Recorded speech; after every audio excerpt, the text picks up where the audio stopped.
The train lurched to a stop at Crowley Station, and Elena Mercer pressed her gloved hand against the window, searching the platform for a face she'd only seen in a single photograph.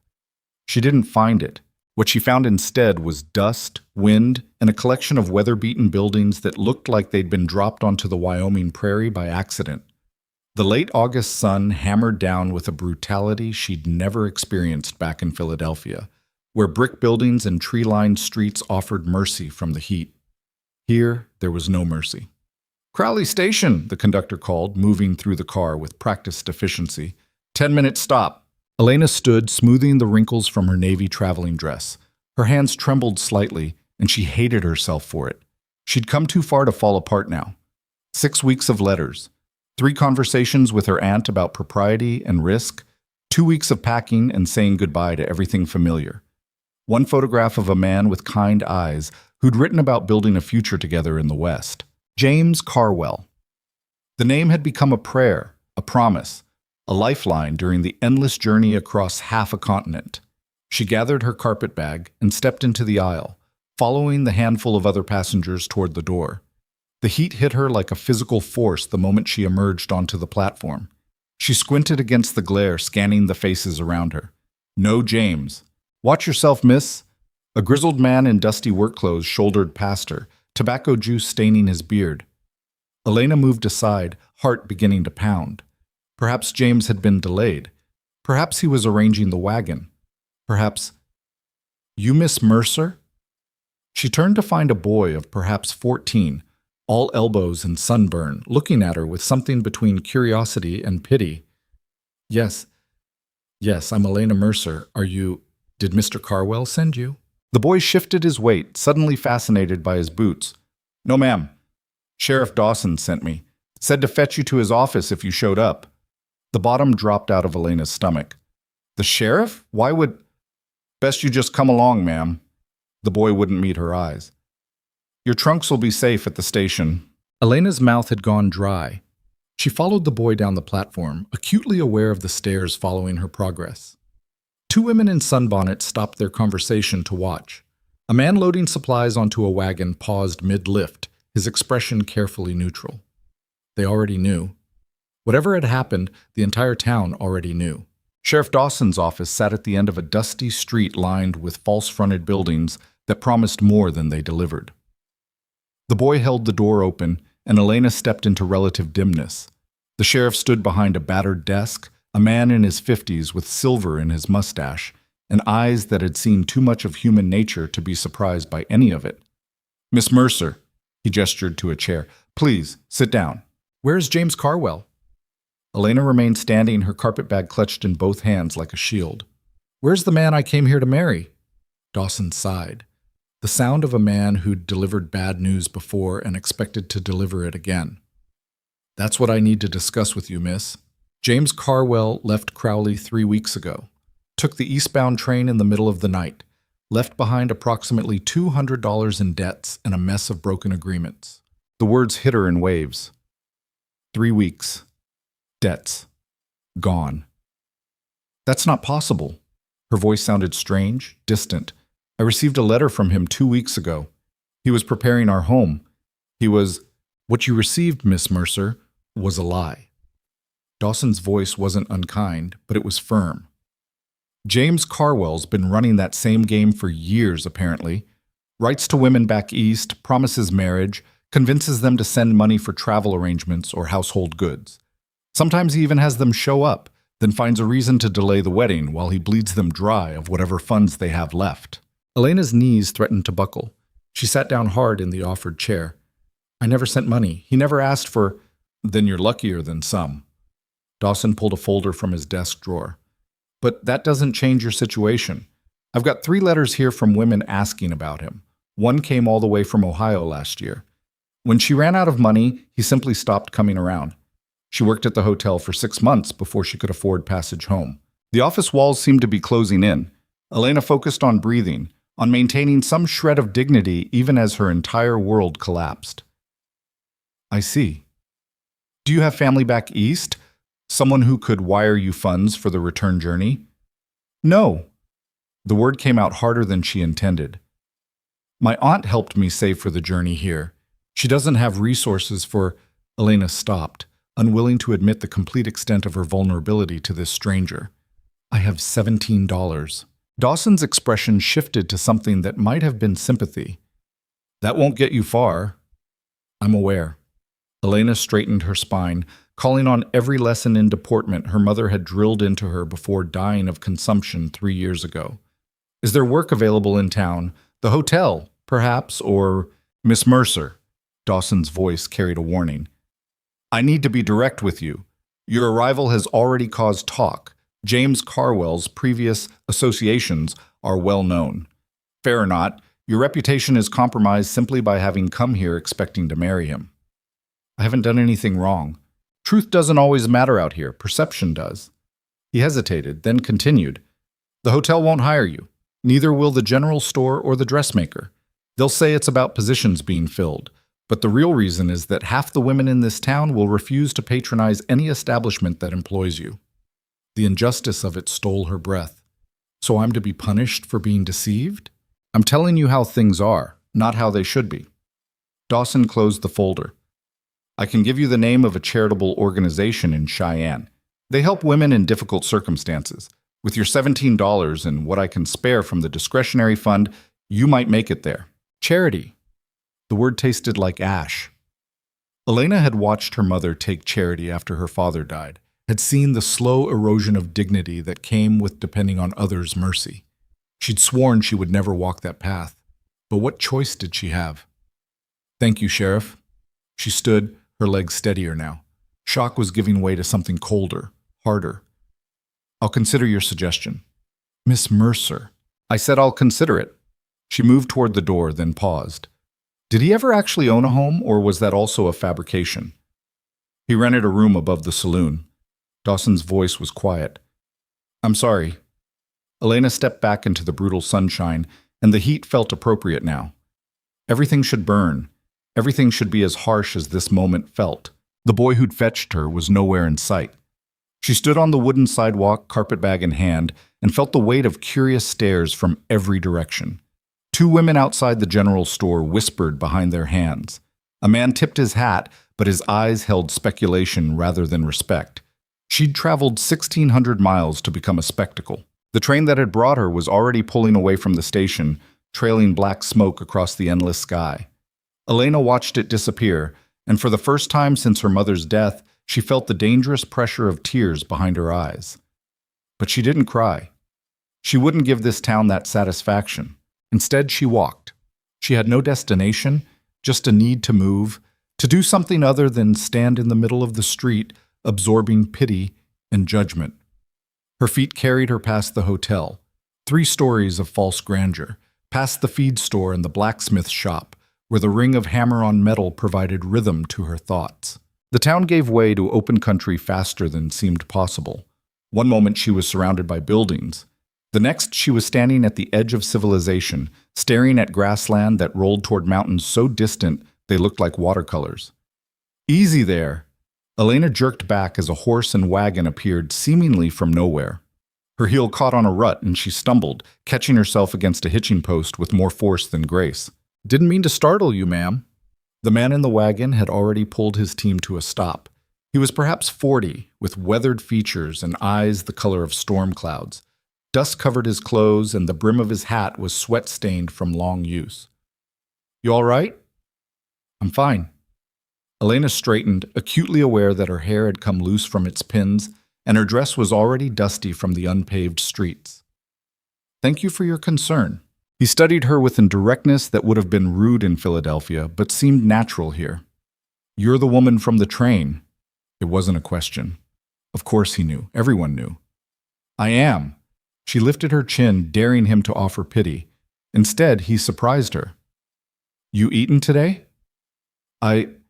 She hadn't, actually. There had been no appetite on the train, and since arriving, she'd been too focused on surviving each moment to think about food. That's not your concern. Didn't ask if it was my concern, asked if you'd eaten. He gestured to the wagon seat beside him. There's a decent restaurant at the edge of town. Not fancy, but the food's honest. I don't accept... Elena stopped herself before saying charity. She was going to have to accept something, unless she planned to starve out of pride. I don't know you. Name's Silas Boon. I run a ranch about 15 miles north of here, and I'm not offering anything but a meal and maybe some conversation that doesn't involve gossip. Elena wanted to refuse. Every lesson in propriety demanded she refuse, but propriety hadn't protected her from James Carwell's lies, and pride wouldn't fill her stomach. All right. She accepted his hand and climbed up to the wagon seat, her carpet bag clutched in her lap like armor. They rode in silence for perhaps 2 minutes before Silas spoke again. Heard you came here expecting to marry James Carwell. Apparently everyone has heard that. Small town, news travels. He didn't sound apologetic, just factual. Also heard he ran out on you. He left 3 weeks ago. The words came out clipped, defensive. Before I even arrived. That sounds like James. Man never could face the consequences of his own actions. Silas guided the wagon toward a low building with a hand-painted sign reading, May's Kitchen. You planning to head back east? I don't see that my plans are your business, Mr. Boone. They're not. He pulled the wagon to a stop and set the brake. Just making conversation. May's Kitchen was exactly what it appeared to be. A simple restaurant with half a dozen tables and a woman in her 60s managing the kitchen with efficient authority. The smells of cooking meat and fresh bread made Elena's stomach clench with sudden hunger. Silas Boone. As I live and breathe. May wiped her hands on her apron, her sharp eyes taking in Elena with interest but not judgment. And you've brought company. Sit yourselves down. Stew's good today. They took a table by the window. Elena set her carpet bag beside her chair and tried not to feel self-conscious about her disheveled appearance. May brought water and cornbread without being asked, then disappeared back to the kitchen. You don't have to talk if you don't want to, Silas said, breaking off a piece of cornbread. But if you need to think out loud, I'm a decent listener. Elena sipped her water, considering him. He wasn't handsome, exactly, but there was something solid about him, something that suggested he'd face trouble head-on rather than run from it. Why are you helping me? The question came out before she could stop it. You don't know me. True enough. Silas leaned back in his chair. But I know what it's like to be at the end of your rope, and I know this town can be hard on outsiders, especially ones who've had the bad luck to trust the wrong person. Speaking from experience? In a manner of speaking. He paused as May brought 2 bowls of stew, thick with vegetables and meat, the kind of food meant to sustain people through hard work. I came here 8 years ago, bought land that most people thought was worthless, scrubland they called it, said it'd never support cattle. And did it? Eventually, took 4 years of work that would have broken most men. Nearly broke me.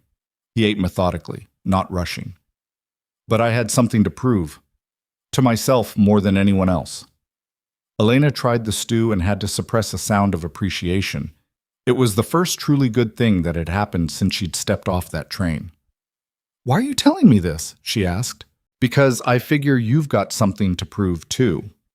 Question is whether you're going to let this town decide who you are, or whether you're going to decide that for yourself. The words hit harder than they should have. Elena set down her spoon, emotions threatening to overwhelm her careful control. It's easy to talk about deciding for yourself when you have options. I have $17 and nowhere to go.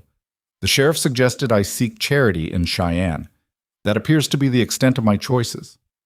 There's always choices. Silas finished his stew and pushed the bowl aside. They might not be the choices you want, but they exist. Such as? He was quiet for a moment, and Elena got the impression he was working through something in his mind, weighing possibilities against risks. Finally, he spoke. I need someone to manage my household, run the kitchen, keep the place organized, maybe handle the supply orders. The ranch is isolated, just me and 4 hands in the bunkhouse. The work would be hard and the accommodation basic, but it would be work, not charity. I'd pay you fairly, and you'd have time to figure out what comes next. Elena stared at him. You're offering me employment? You don't know anything about me. I know you've got backbone enough to walk through a hostile town with your head up.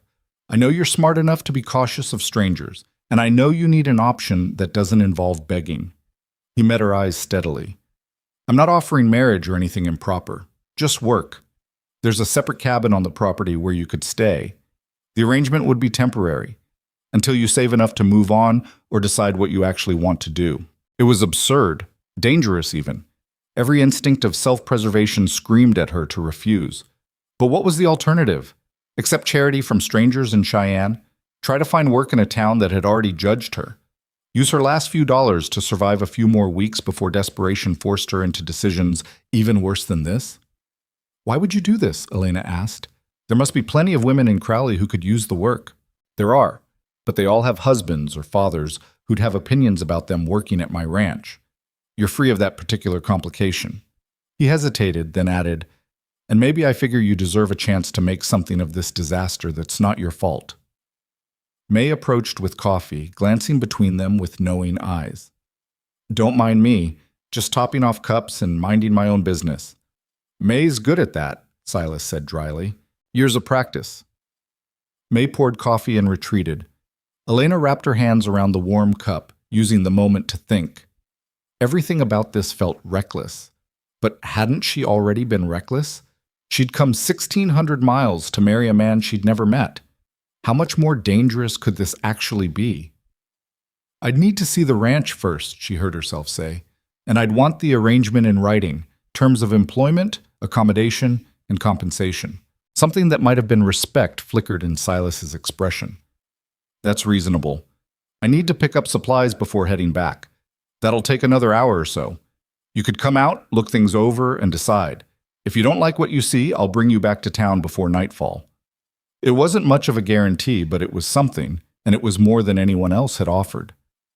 All right. Elena took a breath. I'll look at your ranch, Mr. Boon. Silas is fine. He finished his coffee and stood. Fair warning, the place isn't fancy. If you're expecting comfort, you'll be disappointed. I stopped expecting comfort when I stepped off that train, Elena said, and was surprised to find bitter humor in her own voice. They left May's kitchen, and Silas helped her back onto the wagon seat before driving to the general store. Elena waited while he went inside, watching the town go about its business around her. A mother herded 3 children down the sidewalk. 2 cowboys lounged against a post, smoking and talking. Everything looked so ordinary, as if the world hadn't just tilted sideways beneath her feet. Silas emerged 20 minutes later with boxes of supplies, which he loaded into the wagon bed with efficient movements. Ready? Elena nodded, not trusting her voice. They headed north, leaving Crowley behind. The grassland stretched endlessly in all directions, broken only by distant outcroppings of rock and the occasional stand of cottonwoods marking a creek bed. The sky felt impossibly large, and the silence was broken only by the creak of wagon wheels and the steady rhythm of hoofbeats. Does it ever feel less? Elena gestured at the vast emptiness. Empty? Silas supplied. Not really. You either learn to find peace in it, or it drives you mad. Which happened to you? Still deciding? There was dry humor in his tone. Ask me again in another 8 years. They traveled for nearly an hour before the landscape began to change.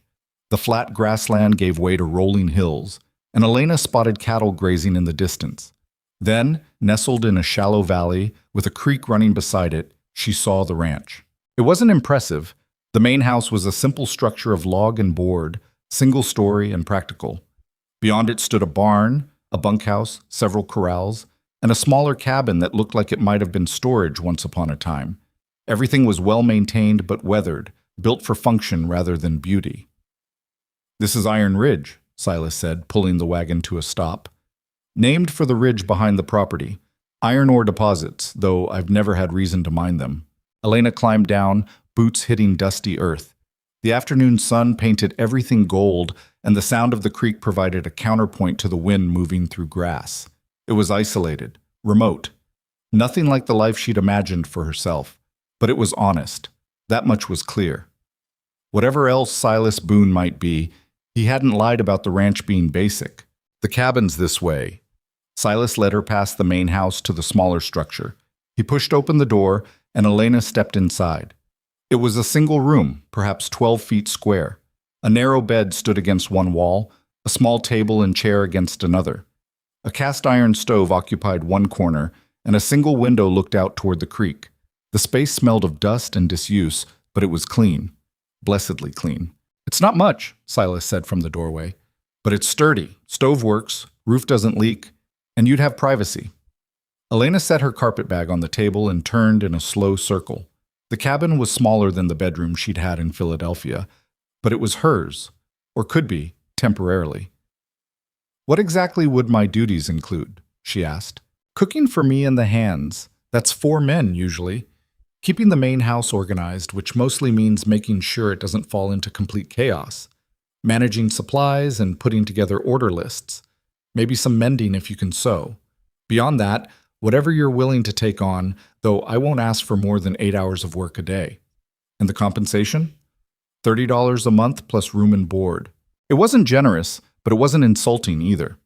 Elena had no clear idea what wages were like on the frontier, but $30 would allow her to save, to plan, to regain some control over her circumstances. "I'd want Sunday afternoons to myself," she said. "And the arrangement should be renewable on a monthly basis. If either party wishes to end it, 2 weeks' notice." "Agreed."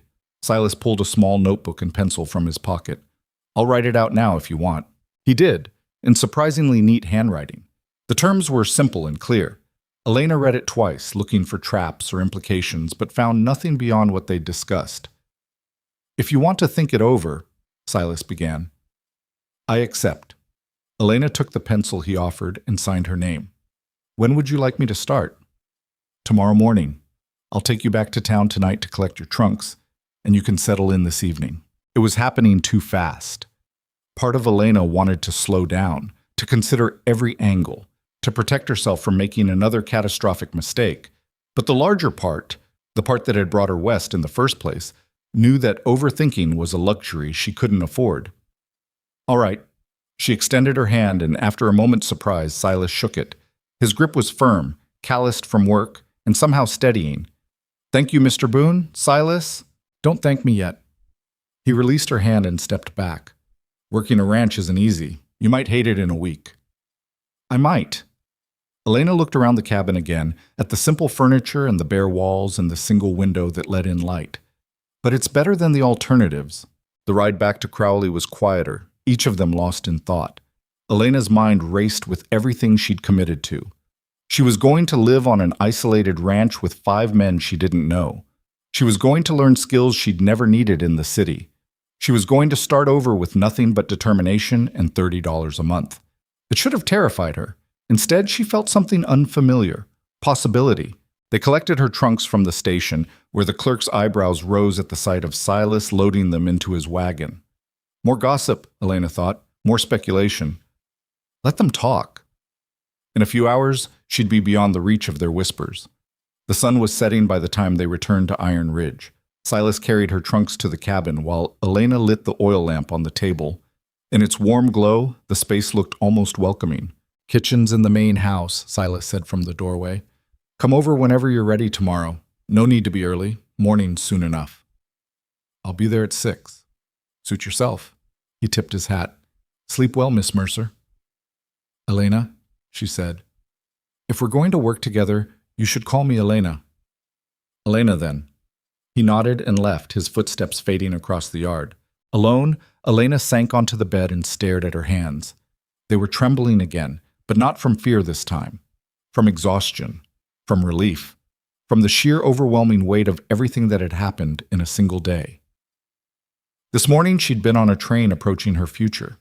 This afternoon that future had shattered. Tonight she was sitting in a one-room cabin on a ranch in the middle of nowhere, preparing to start a life she'd never imagined. The absurdity of it threatened to overwhelm her. She pressed her hands to her face and took slow, deliberate breaths.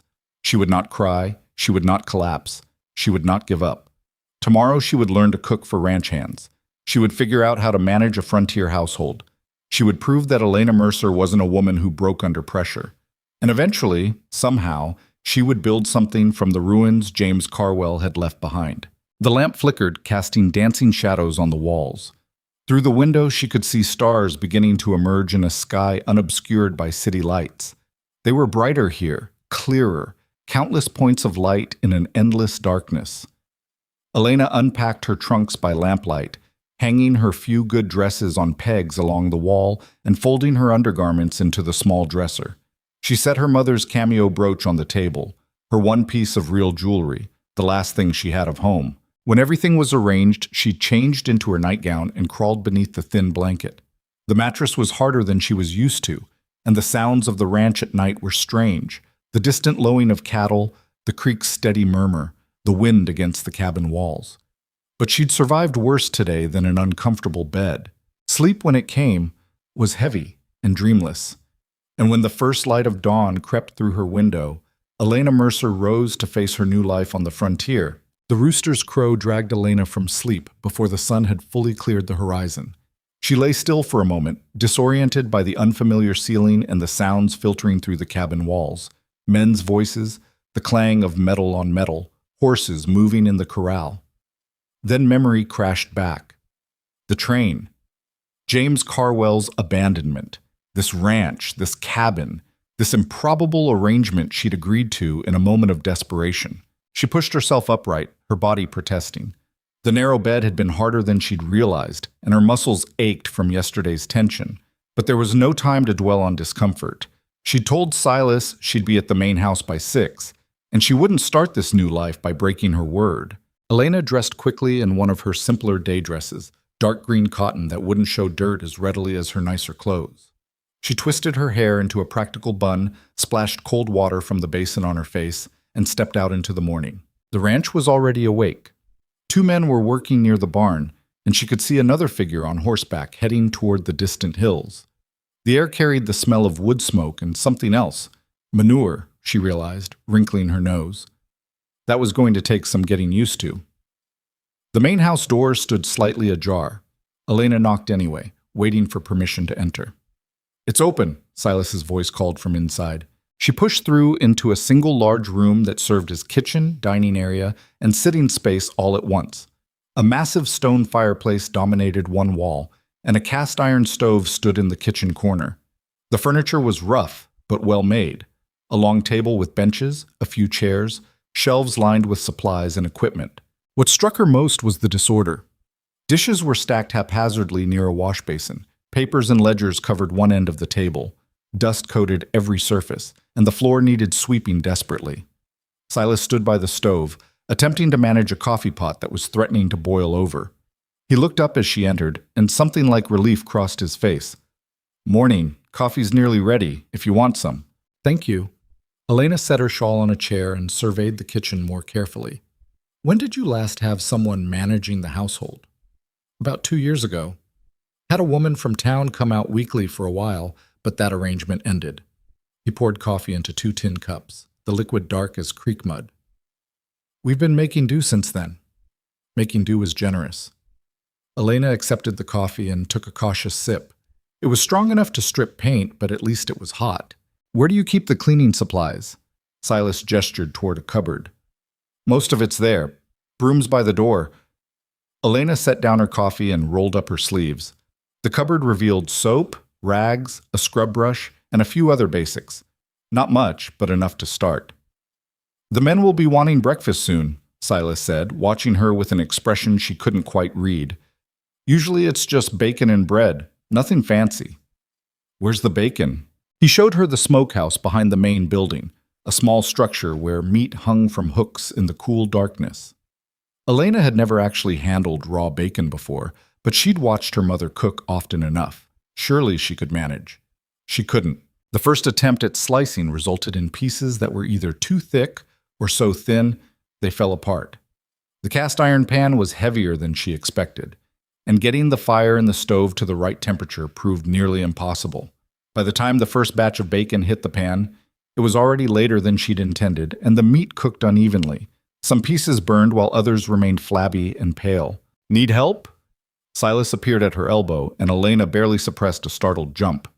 "I'm managing." The words came out more defensively than she'd intended. "Right." He didn't move away, though. "Fire's too hot. You'll want to—" "I said I'm managing." Silas held up his hands and retreated to the table, where he'd been working on paperwork. Elena gritted her teeth and tried again, adjusting the damper on the stove and attempting to salvage what she could of the bacon.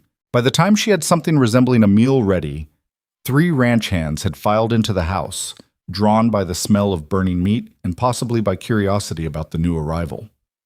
"Boys, this is Elena Mercer," Silas said without preamble. She'll be managing the household. Elena, this is Tom, Charlie, and Jack. Tom was the oldest, perhaps 50, with a weathered face and gray in his beard. Charlie looked to be in his 30s, stocky and solid. Jack was younger, maybe 20, with an easy smile that faltered when he caught Elena's expression. "Ma'am," Tom said, nodding respectfully. The other two echoed him. Elena set plates on the table, salvaged bacon, bread that was only slightly stale, and coffee. It was a poor showing, and she knew it. The men knew it too, though they were polite enough not to say anything directly. "Bacon's a little crispy," Charlie observed after the first bite.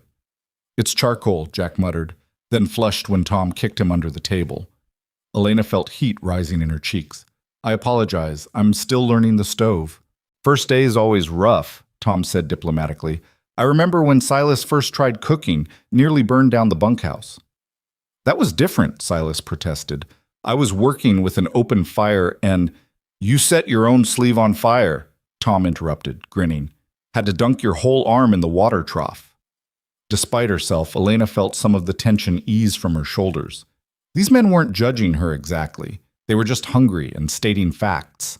The meal continued in relative silence, broken only by requests for more coffee or bread. Elena ate standing up, too aware of her failures to sit comfortably at the table. When the men finished, they filed out with nods of thanks, leaving her alone with Silas and a table full of dirty dishes. "Could have been worse," Silas offered. "I burned the bacon. Only half of it. The other half was just badly cooked." There was dry humor in his voice. "You'll get better." Elena began gathering dishes, her movement stiff with embarrassment. "I told you I could manage a household. I didn't lie. I've run a household before, but that was in Philadelphia with a proper kitchen and a market down the street. This is—" She gestured helplessly at the primitive stove. "Different," Silas supplied. "Everything's different out here. You'll learn. And in the meantime, your men will starve." "They've survived worse." He stood reaching for his hat. "I need to ride out to check the north pasture. Tom will be around if you need anything. There's a list on the shelf, supplies we'll need next time someone goes to town. Add whatever you think you'll need for the kitchen." He left before she could respond, and Elena was alone with the wreckage of her first attempt at frontier cooking. She spent the rest of the morning cleaning. The physical work was familiar, at least, scrubbing dishes, sweeping floors, wiping down surfaces. The main house slowly began to reveal itself as she cleared away layers of dust and neglect. By noon, her arms ached and her dress was damp with sweat, but the room looked significantly better. Tom appeared around midday, hat in hand. "Thought you might want to know. Creek's good for washing if you need it. There's a spot downstream that's shallow enough for laundry." "Thank you." Elena paused in her scrubbing. "Tom, can I ask you something?" "Yes, ma'am?" "How do you actually cook on that stove? I mean, properly." Tom's weathered face creased in something that might have been sympathy. "Takes practice. Fire's got to be steady. Not too hot, not too cool. You want to keep feeding it small pieces of wood, not big logs. And the damper controls the heat. Open means hotter, closed means slower." I tried adjusting the damper. "Yeah, but you got to give it time. Stove don't respond right away. Takes a few minutes for the change to take effect." He shifted his weight. "If you want, I could show you sometime. Used to do some cooking myself before my wife passed." The offer was kind, and Elena swallowed her pride long enough to accept it. "I would appreciate that." "After supper, then. Maybe we can avoid another round of charcoal bacon." He grinned and headed back outside. Elena returned to her work, but Tom's words had given her something to think about. She'd approached the stove like she'd approached everything else in her life, with the expectation that understanding should come quickly. The competence was just a matter of attention and effort. But maybe the frontier didn't work that way. Maybe everything here required patience, adjustment, and the willingness to fail before succeeding. That afternoon, she attempted bread. The results were dense and heavy, more suited to use as a doorstop than food, but at least it wasn't burned. She made a list of supplies: flour, salt, lard, coffee, sugar, dried beans, more bacon since she'd ruined so much of it. Then she added a cookbook to the list and felt only slightly foolish about it. Supper was marginally better than breakfast. The bacon was merely overcooked rather than cremated, and she'd managed to boil potatoes without disaster. The men ate without complaint, and afterward Tom stayed behind as promised. All right, he said, approaching the stove with the confidence of someone who actually knew what he was doing. First thing is understanding that this stove's got personality. She runs hot on the left side, cooler on the right. See how the metal's discolored there? That's your hottest spot. For the next hour, Tom walked her through the basics. How to build and maintain the fire. How to judge temperature by holding her hand above different areas of the stovetop. How to use the oven for baking. It was more complicated than it looked, but at least now she had some framework for understanding. Practice is what you need, Tom said finally. Nobody expects you to be perfect right off. Silas might. Silas expects people to try, and he expects honesty when things go wrong. That's about it. Tom reached for his hat. He's a fair man. Hard sometimes, but fair. You'll see. After he left, Elena stood alone in the now clean kitchen and felt the weight of the day settling into her bones. Every muscle ached. Her hands were rough from scrubbing, and she smelled of smoke and soap and sweat. But she'd survived her first day. She returned to her cabin as dusk fell, carrying a plate of the leftovers from supper. The food was mediocre at best, but it was hers, earned through effort, not given through charity. The second day brought new challenges. One of the supply shelves collapsed under the weight of tinned goods, scattering cans across the floor. Elena spent an hour reorganizing and reinforcing the shelf, only to discover she'd placed everything in the wrong order and had to do it again. Breakfast went slightly better, though she still couldn't get the bacon to cook evenly. The men ate without comment, which she was beginning to understand was frontier courtesy. If they didn't complain, it meant the food was acceptable, if not good. Silas remained largely absent during the daylight hours, riding out early and returning only for meals. When he was present, he was quiet, watching her work with an expression she couldn't read. Not disapproval, exactly, more like evaluation. It made her nervous. "You're doing fine," he said on the third evening, after the men had left and Elena was washing dishes. She nearly dropped the plate she was holding. "I didn't hear you come in. Didn't mean to startle you." He moved to the table, sorting through papers. "Just wanted to say you're managing better than I expected. The house looks good. The cooking is still terrible. It's getting better, and Tom says you're asking the right questions, which matters more than immediate results." Elena set the plate in the drying rack and wiped her hands on her apron. "Can I ask you something?" "Go ahead." "Why are you really doing this? And don't tell me it's just about needing household help. You managed for 2 years without it." Silas was quiet for a long moment, his fingers stilling on the papers. When he spoke, his voice was careful. "You reminded me of someone. Not in looks, but in situation. Someone who needed a chance and didn't get one." "Who?" "My sister." He didn't look at her. "She got mixed up with the wrong man back in Missouri. By the time the family realized what was happening, she was pregnant and he was gone. Our father threw her out, called her a disgrace. She died in childbirth 6 months later, alone except for whatever charity she could find." The words hung in the air between them. Elena felt something shift in her understanding of this taciturn rancher. "I'm sorry. It was 10 years ago." Silas finally looked up, his storm-gray eyes steady. "But I've regretted not fighting harder for her every day since. When I saw you in town standing there with your head up despite everything, I figured maybe this time I could do something." Elena didn't know what to say to that. The vulnerability in his admission caught her off guard. This was a man who kept his words sparse and his emotions carefully guarded, yet he'd just offered her a piece of his history that clearly still caused pain. "Thank you," she said finally, "for telling me." He nodded and returned to his paperwork, the moment of openness closing as quickly as it had appeared. The days began to establish a rhythm.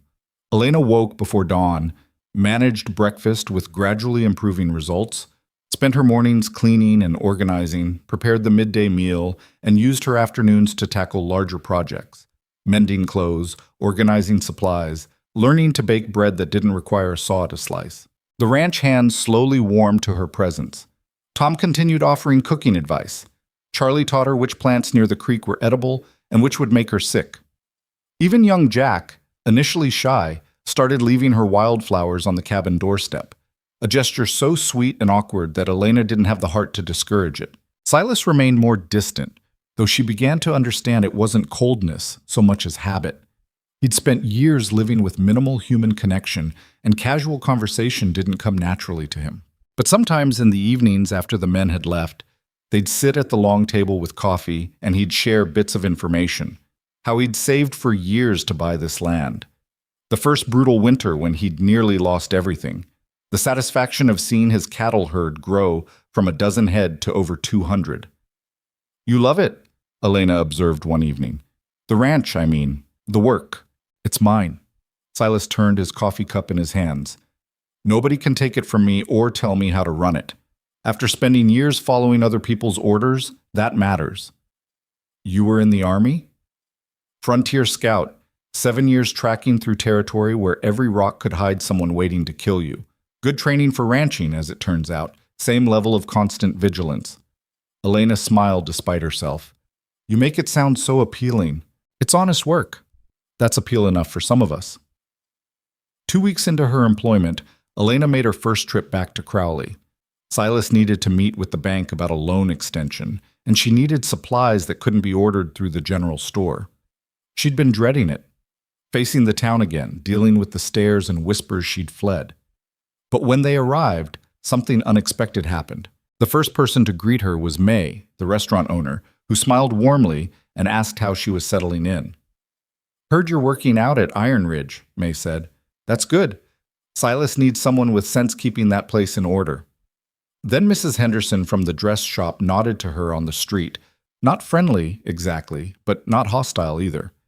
Even Sheriff Dawson tipped his hat when they passed. "Miss Mercer, glad to see you're doing well." It wasn't acceptance, not quite, but it was acknowledgement. By working, by earning her place rather than depending on charity or running away, she'd changed the narrative. She was no longer just that abandoned woman. She was the woman working at Silas Boon's ranch. It was a small shift, but it mattered. While Silas conducted his business at the bank, Elena visited the general store. The proprietor, Mr. Garrett, was coolly polite as she handed over her supply list. "This for the ranch?" he asked, scanning the items. "Yes." "Tell Silas I can have it ready by end of day." He paused, then added, "You settling in all right out there?" "Well enough, thank you." She was turning to leave when a woman's voice stopped her. "Miss Mercer, isn't it?" Elena turned to find a young woman perhaps her own age, dressed in a riding habit that spoke of money and taste. Her dark hair was perfectly arranged, and her smile didn't reach her eyes. "I'm Celeste Hale," the woman continued. "My father owns the mining operation north of town." The name meant something. Elena could tell from the way Mr. Garrett's expression shifted. This was someone important, or at least someone who thought she was. "How do you do?" Elena said carefully. "I heard you're working for Silas Boon. That must be challenging." Celeste's tone suggested she found the entire arrangement scandalous. "It's honest work." "Oh, I'm sure." Celeste examined her gloves with studied casualness. "It's just surprising, that's all. Silas has been quite the hermit for years. People have tried to reach out to him, but he's always been resistant to social connections." There was something pointed in her words, a subtext Elena didn't fully understand but recognized as important. "Mr. Boon has been very professional," Elena said evenly. "I'm certain he has." Celeste's smile sharpened. "Well, welcome to our little community, Miss Mercer. I'm sure we'll be seeing more of each other." It was clearly a dismissal. Elena nodded and left the store, unsettled by the encounter. When she met Silas back at the wagon, she mentioned it. "Celeste Hale." He said the name like it tasted bad. "What did she want?" "To let me know she exists, I think, and to suggest that you've turned down social invitations." "I've turned down her invitation specifically. Woman's been trying to engineer a marriage proposal for 3 years. Silas loaded the last of the supplies into the wagon with more force than necessary. "Her father wants my water rights for his mining operation. Figures if his daughter marries me, he gets access to the creek." "That's very calculated." "That's Victor Hale. Everything's a calculation." He offered her a hand up to the wagon seat. "Stay clear of both of them if you can. That family brings trouble." They headed back toward the ranch, and Elena found herself thinking about Celeste Hale's pointed comments and careful smile. She'd encountered women like that in Philadelphia, women who saw other women as obstacles or competition rather than potential allies. But out here, on the frontier where survival took precedence over social games, it felt more dangerous somehow. "Silas," she said as they cleared the edge of town, If someone wanted to cause problems for you through me, through my being at the ranch, could they? He was quiet for a moment. You worried about your reputation. I'm worried about yours, and about my position here being used as leverage somehow. People will talk no matter what we do. As long as you're comfortable with the arrangement and I'm comfortable with it, the rest is just noise. It was a practical answer, very much in character, but it didn't entirely ease Elena's concerns. That evening, after supper, she sat on her cabin's small porch and watched the sun set over the hills. The sky turned gold and pink and purple, colors so vivid they seemed impossible. The creek burbled nearby, and cattle lowed in the distance. 3 weeks ago, she had been on a train approaching what she thought was her future.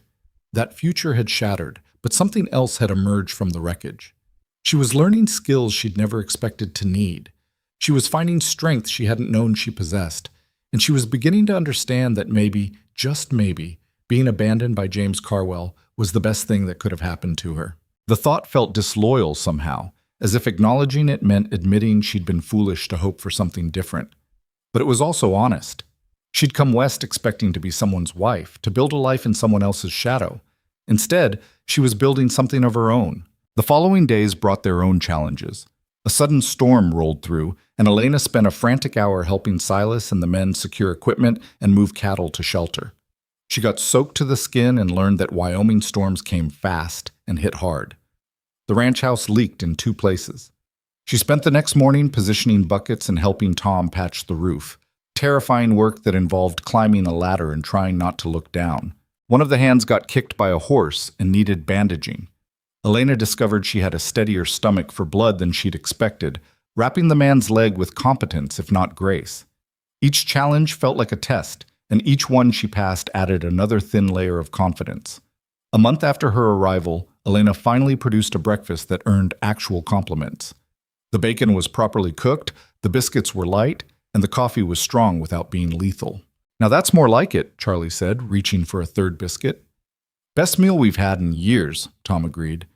Even Silas looked pleased. You've been working hard. It shows. Elena felt a flush of pride that was entirely disproportionate to the accomplishment. They were biscuits, for heaven's sake.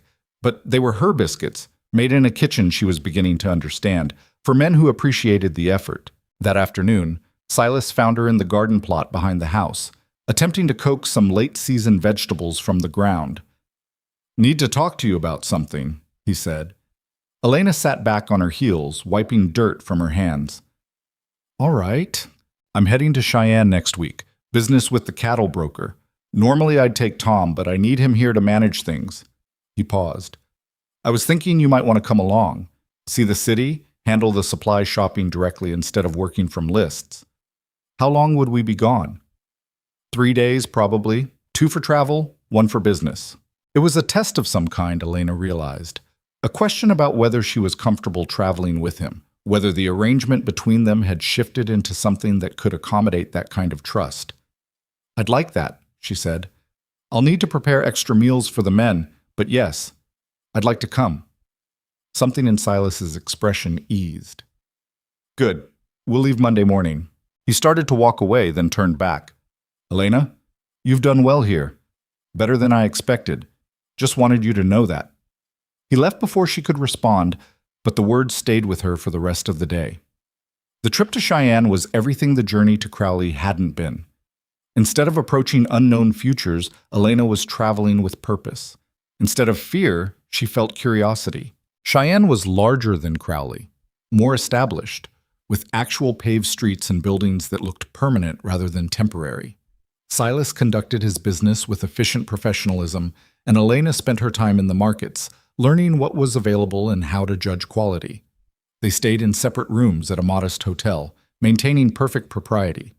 But over dinner that evening, in a restaurant with actual tablecloths, they talked more freely than they had at the ranch. You miss the city?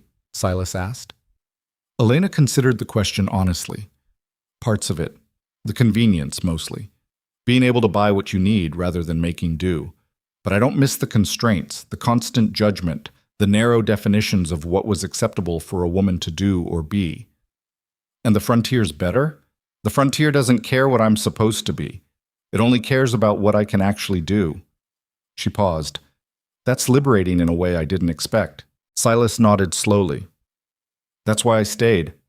Back in Missouri, I was always going to be my father's son, my sister's brother, the man who'd walked away from the family business.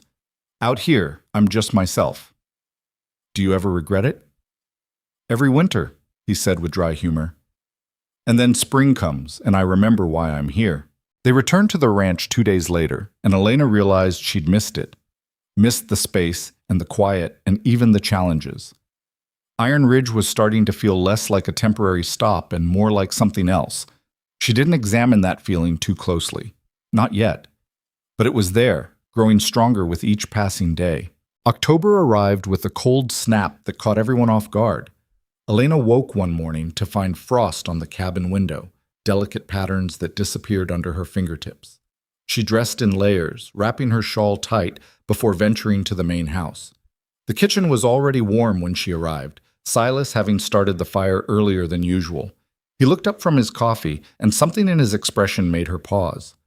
What's wrong? Nothing's wrong, just thinking. He set down his cup. Winter comes early up here. We've got maybe 6 weeks before the first real snow. There's work that needs doing before then. Elena moved to the stove, beginning the familiar routine of breakfast preparation. What kind of work? Repairs, mostly. Barn roof needs patching. Fences need reinforcing. And we need to bring the cattle down from the high pasture before they get trapped up there. He paused. I'll be gone for a few days with Tom and Charlie. Jack will stay here to handle the daily work. When do you leave? Tomorrow morning. The news settled over her with unexpected weight. In the 2 months since she'd arrived at Iron Ridge, Silas had become a constant presence. Not hovering, but there. Available if she needed something, ready with quiet advice or practical help. The idea of him being gone for days felt strange. I can manage things here, she said, more to convince herself than him. I know you can. There was confidence in his voice that steadied her. Just wanted you to know, in case anything comes up. The men rode out before dawn the next day, taking supplies and extra horses. Elena stood on the porch of the main house, watching them disappear into the gray morning light. Jack emerged from the bunkhouse, stretching and yawning. Morning, Miss Mercer. Guess it's just us for a while. Looks that way. Elena turned back to the kitchen. Hungry? The first day passed normally enough. Elena maintained her routine, cooking, cleaning, organizing. Jack handled the livestock and basic maintenance, checking in at mealtimes but otherwise keeping to himself. The second day brought visitors. Elena was hanging laundry on the line behind the main house when she heard horses approaching. She set down the wet sheet she'd been wrestling with and walked around to the front, wiping her hands on her apron. 3 men sat on horseback in the yard. None of them were familiar, and something about their posture, casual but watchful, made her uneasy. Help you, gentlemen? She called out, keeping her distance. The man in the center, broad-shouldered with a scar running down his left cheek, smiled. It wasn't a friendly expression. Looking for Silas Boon. He around? Mr. Boon is away on business. I can take a message if you'd like to leave one. Away, is he? The scarred man glanced at his companions. That's interesting. When's he expected back? I'm not sure. Is there something I can help you with? Maybe. The man dismounted and Elena fought the urge to step back. Name's Curtis. Used to work here, actually. Figured I'd stop by, see how the old place is doing. Something about the name triggered a memory. Tom had mentioned a ranch hand who'd been let go last year for stealing supplies. Curtis something. She couldn't remember the last name, but the way Tom had talked about him suggested it hadn't been a friendly parting. I'm afraid I don't have authority to discuss ranch business, Elena said carefully. You'll need to speak with Mr. Boon directly. You're that woman, aren't you? Curtis took a step closer. The one who got left at the station. Heard about that. Rough luck. I managed just fine. Elena held her ground, though her heart was hammering. Now, if you'll excuse me, I have work to do. We're not in any hurry. Curtis glanced back at his companions, who remained mounted but alert. Place looks good, better than when I was here.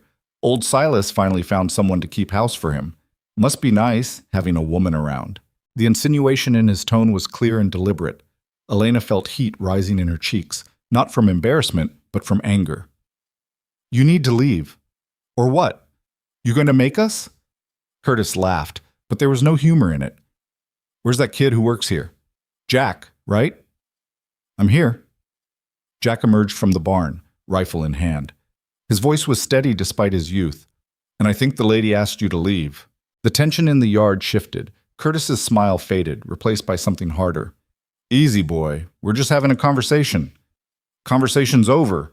Jack moved closer, the rifle held with competent familiarity. You've got no business here, Curtis. Everyone knows why Silas fired you. That was a misunderstanding. That was theft. Now get off this property before I give you a reason to remember why trespassing's a bad idea. For a long moment, nobody moved.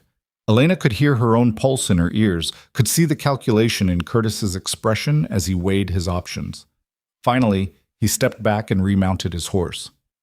Tell Silas I stopped by. Tell him we'll be seeing him around. He wheeled his horse, and the three men rode off, raising dust as they went. Elena released a breath she hadn't realized she'd been holding. Jack lowered the rifle, his hands shaking slightly now that the confrontation was over. You all right, Miss Mercer? I'm fine. Thank you, Jack. That was very brave. Wasn't brave, was just necessary. He looked toward where the men had disappeared. We should tell Silas about this when he gets back. Curtis showing up here, that's not good. What did he steal? Tools, mostly, some tack from the barn. But Silas caught him trying to take money from the house. Would have let him go with a warning for the other stuff, but stealing cash crossed a line. Jack shook his head. Man's been bitter about it ever since. Heard he's been working for Victor Hale now. That name again. The mining magnate whose daughter had made a point of speaking to Elena in town. Nothing about this felt coincidental. We'll tell Silas, Elena agreed. In the meantime, maybe we should both be more careful about being alone. The incident left her shaken. That evening, after Jack had retreated to the bunkhouse, Elena sat in the main house with every lamp lit, jumping at shadows. She'd locked the cabin door before coming over, something she'd never bothered with before. The frontier had seemed harsh but honest when she'd first arrived. Now she was beginning to understand that it could also be dangerous. Silas returned 3 days later, tired and dust-covered but satisfied with the work they'd accomplished. Elena waited until after supper, when the other men had left, to tell him about Curtis's visit. She watched his expression harden as she described the encounter, saw his jaw tighten when she repeated Curtis's parting words. He threatened you? Not directly, but the implication was clear enough. Elena sat across from him at the long table. Jack said Curtis works for Victor Hale now. Of course he does. Silas stood and paced to the window, looking out at the darkening yard. Victor's been trying to force me to sell for 2 years. First, he offered to buy the land outright. When I refused, he tried to get the bank to deny me credit. Now he's sending people to intimidate. Why does he want your land so badly?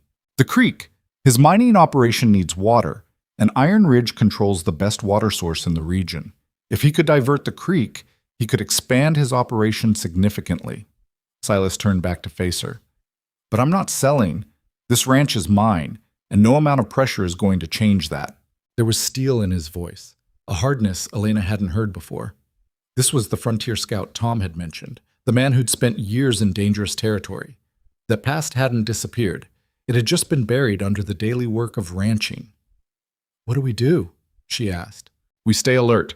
We don't go anywhere alone if we can help it, and we don't let Victor Hale think his tactics are working. He moved back to the table, his expression softening slightly. I'm sorry you had to deal with that. Curtis is a coward who only acts tough when he has an advantage. Jack handled it well. Jack's got more backbone than people give him credit for. Silas paused. You did good too. Staying calm, not giving Curtis what he wanted. That took nerve. The praise warmed her more than it should have. Elena stood, gathering the last of the dishes. I should get back to the cabin. I'll walk you over. That's not necessary. It is. His tone left no room for argument.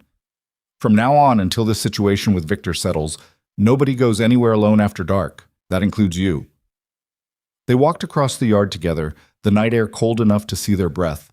Silas waited while Elena unlocked her cabin door and lit the lamp inside. Sleep well, he said from the doorway. I'll be up early to talk with the men about security. Good night, Silas. He touched the brim of his hat and disappeared into the darkness. Elena closed the door and leaned against it, suddenly exhausted.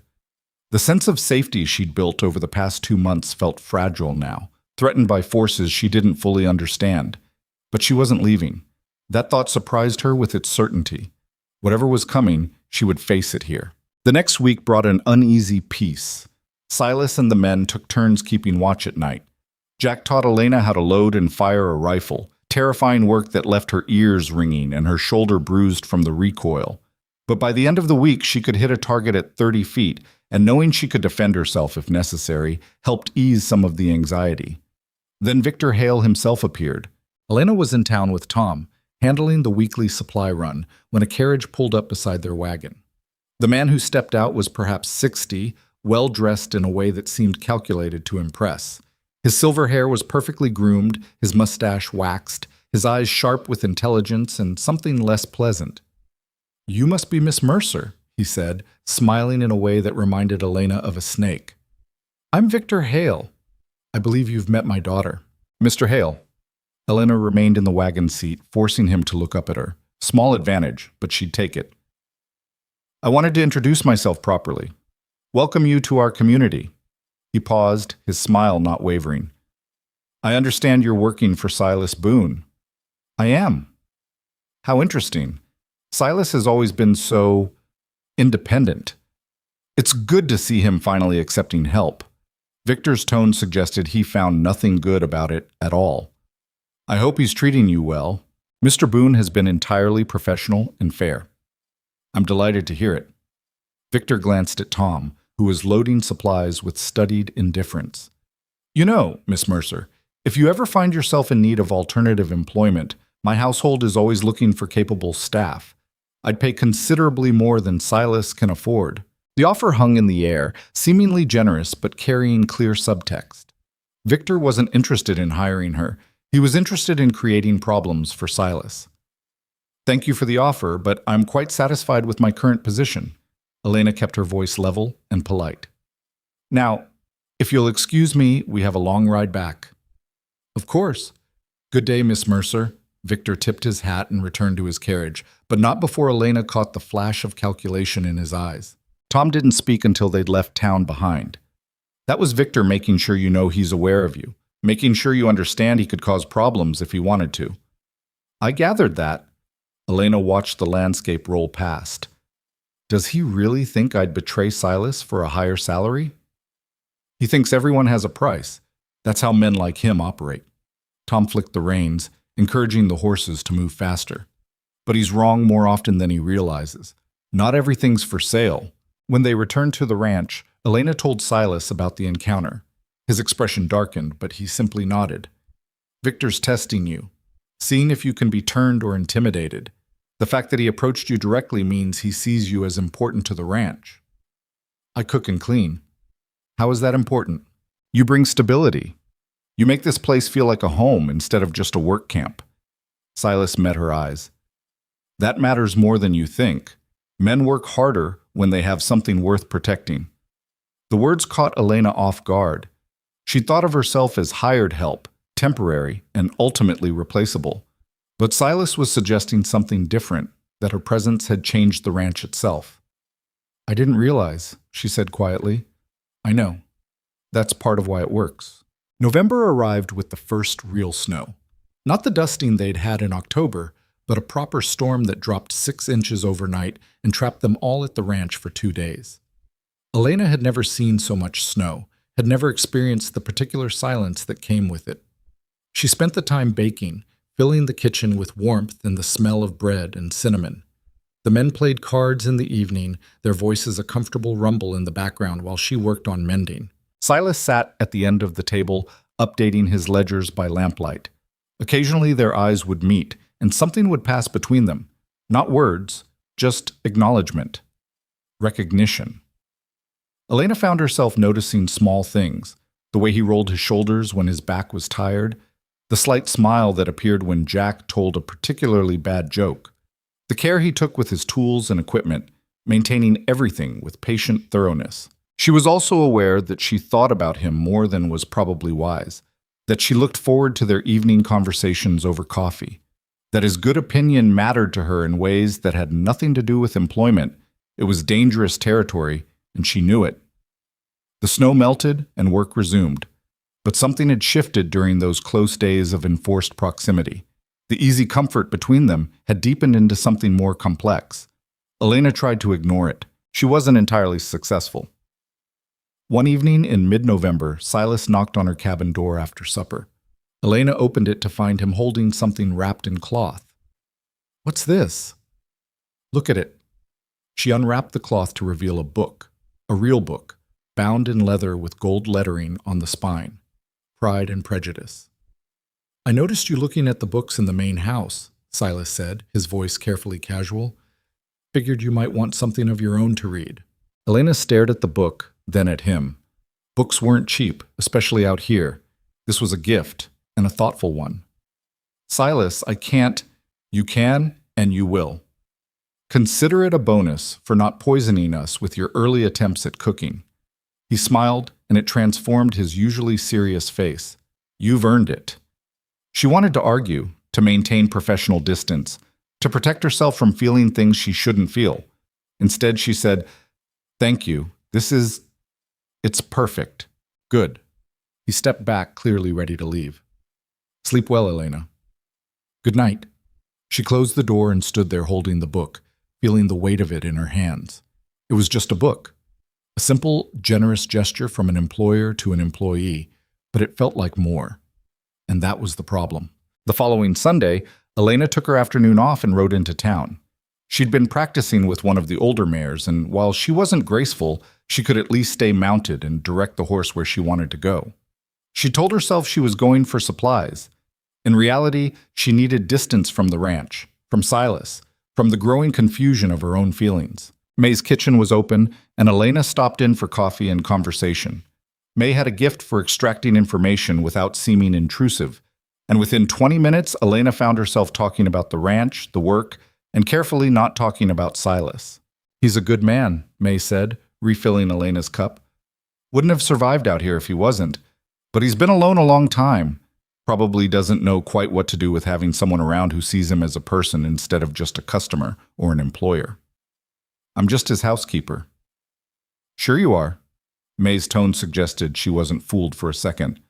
"And I'm just a cook. We both know there's more to it than simple definitions." Before Elena could respond, the door opened and Celeste Hale swept in with two other young women.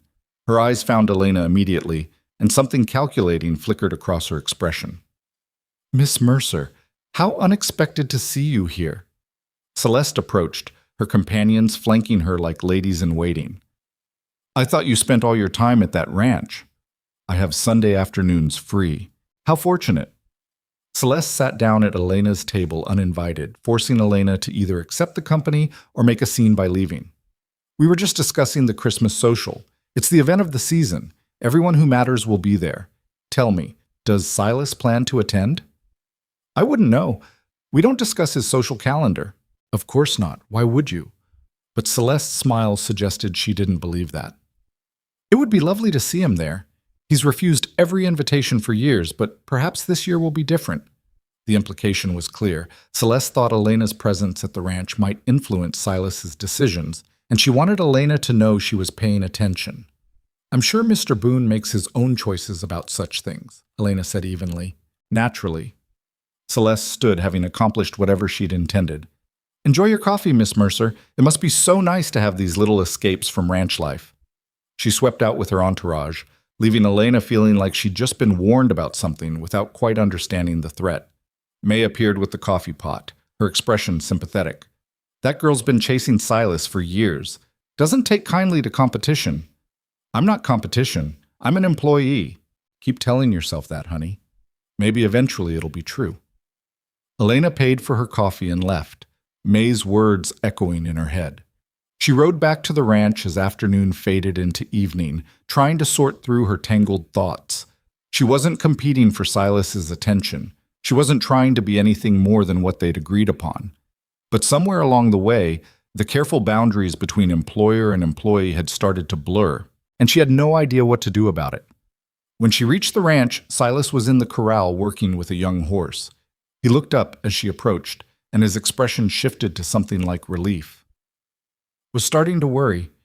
You were gone longer than usual?" "I stopped for coffee at May's." Elena dismounted. her legs protesting after the long ride. Ran into Celeste Hale. Let me guess, she was charming and subtle, and made sure you understood she has an interest in me. Something like that. Silas looped the horse's lead around the fence post and walked over. Elena, I need to tell you something. Victor Hale's been spreading rumors in town, saying that our arrangement here is improper, that you're compromising yourself by working at the ranch. The words hit like a physical blow. He's trying to force me to leave. He's trying to isolate me. Again. If he can drive you away, he removes the stability that's made this place work better. Silas's voice was tight with controlled anger. And he damages your reputation in the process, which he likely sees as a bonus.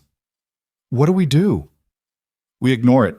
We keep doing what we're doing. Eventually, Victor will realize it's not working and try something else. He paused.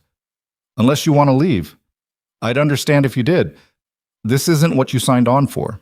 Elena thought about Philadelphia, about the life she'd left behind, about the woman who'd stepped off that train 2.5 months ago, certain her world had ended.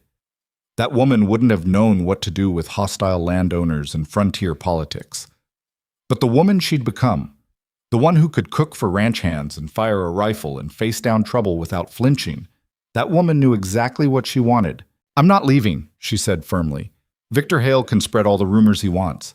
I'm not abandoning this place because some rich man thinks he can manipulate people like chess pieces. Something in Silas's expression shifted. Gratitude, maybe, or respect, or something else entirely. All right, then.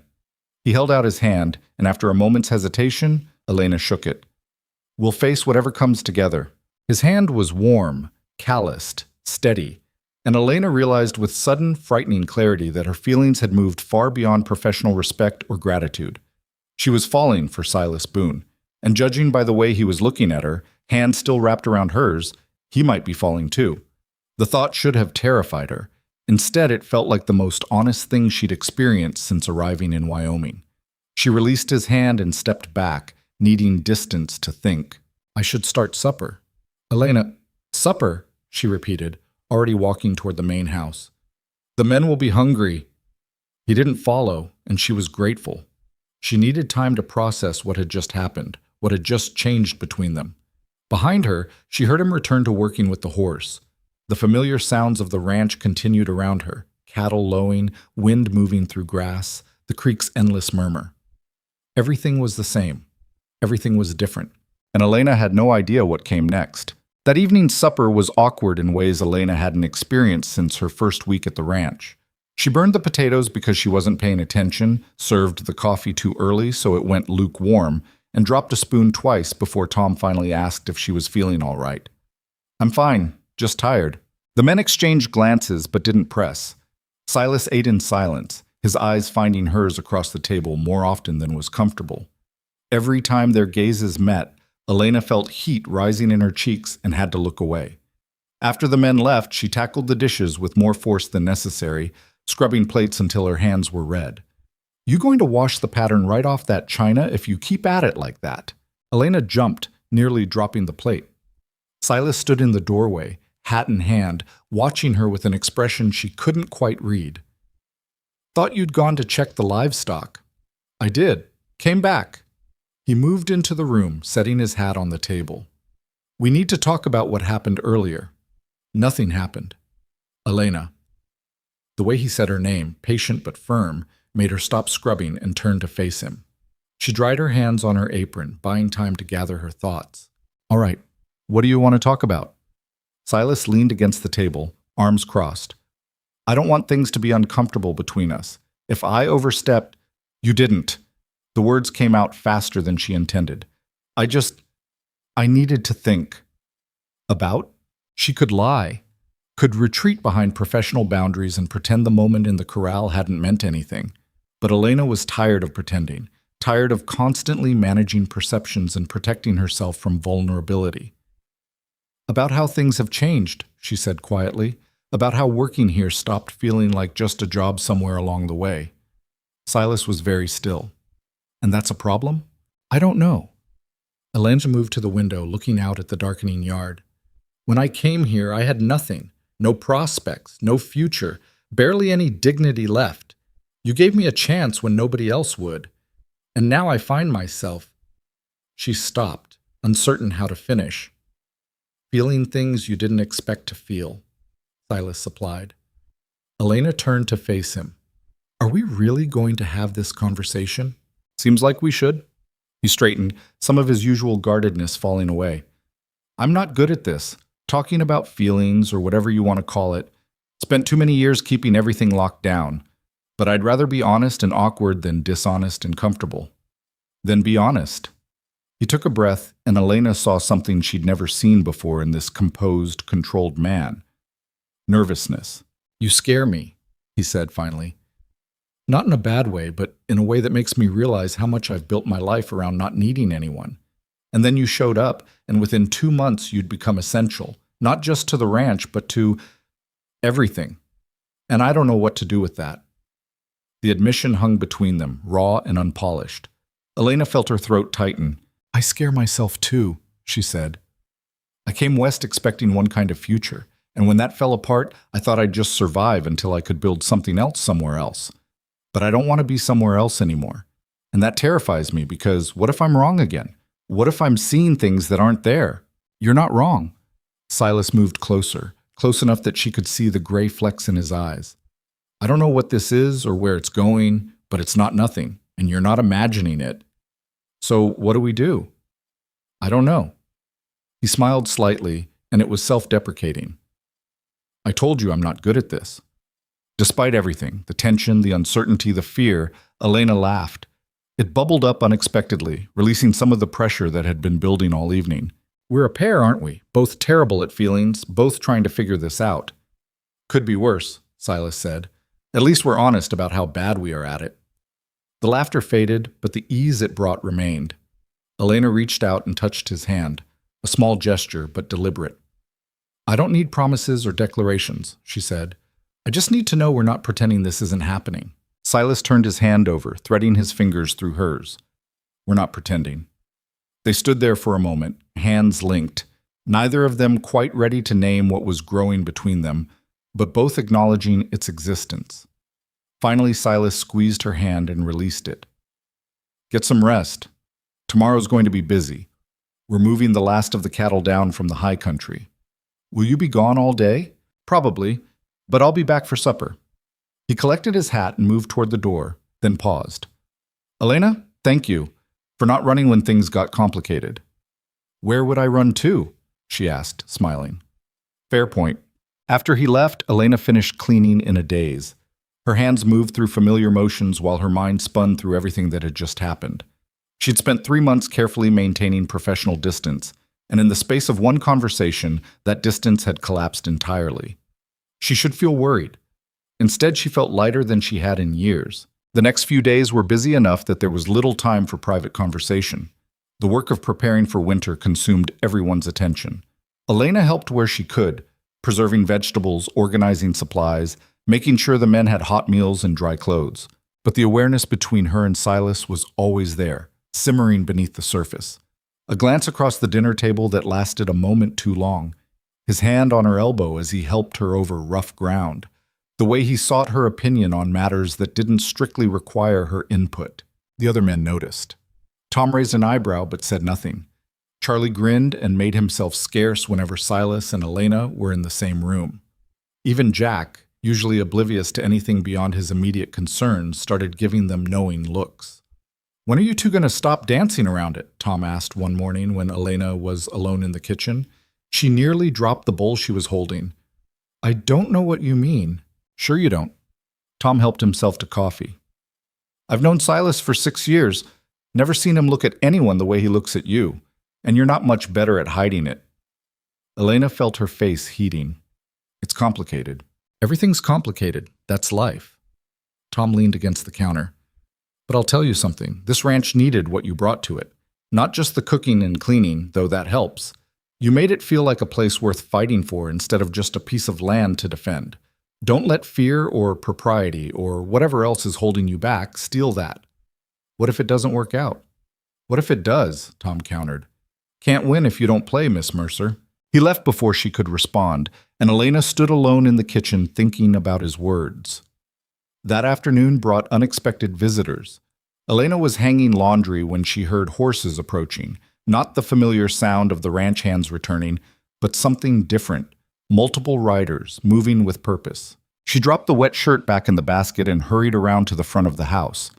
5 men sat on horseback in the yard, and even before she recognized Curtis among them, she knew this wasn't a social call. "Silas around?" Curtis asked, his tone making it clear he already knew the answer. "No, you need to leave." "See?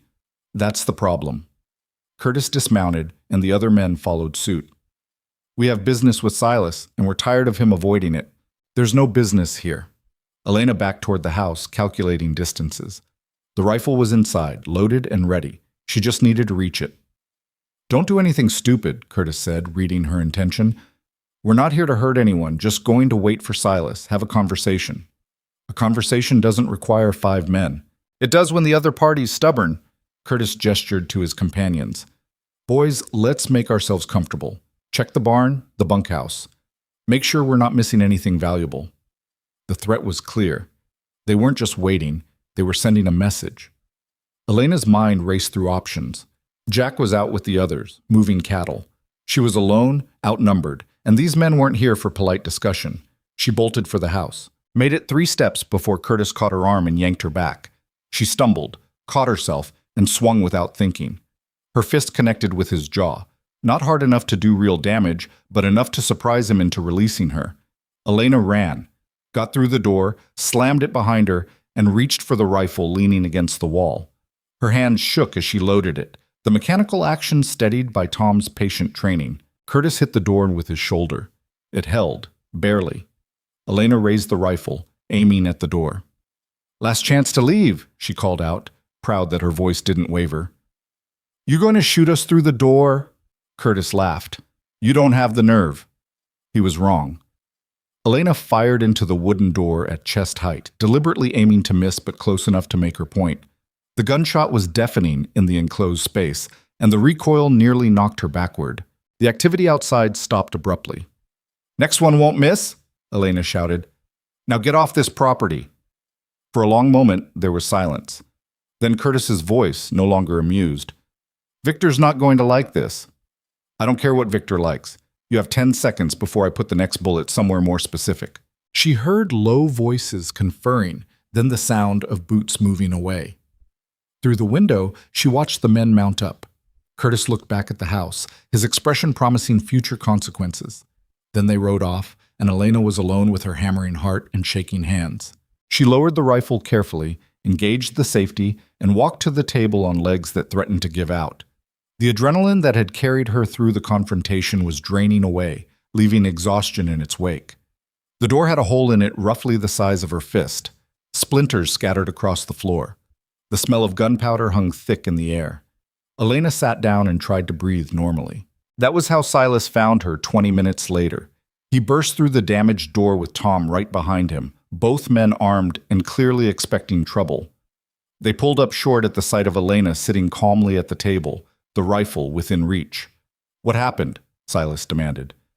"We heard a gunshot from the north pasture," Elena explained, her voice steadier than she felt. Silas's expression darkened with each detail, and by the time she finished, he looked ready to ride after Curtis immediately. "You could have been hurt."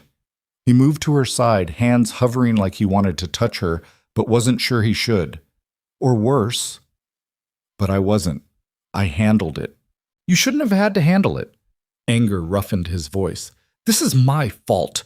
Victor's escalating because I won't back down, and now he's targeting you to get to me." "This isn't your fault," Elena said firmly. "Curtis made his choices. So did I. I chose to defend this ranch." Tom cleared his throat. "I'll get the others. Set up a watch rotation. Nobody should be alone until this settles." After he left, Silas pulled out a chair and sat beside Elena. Up close, she could see the fear that anger had temporarily masked.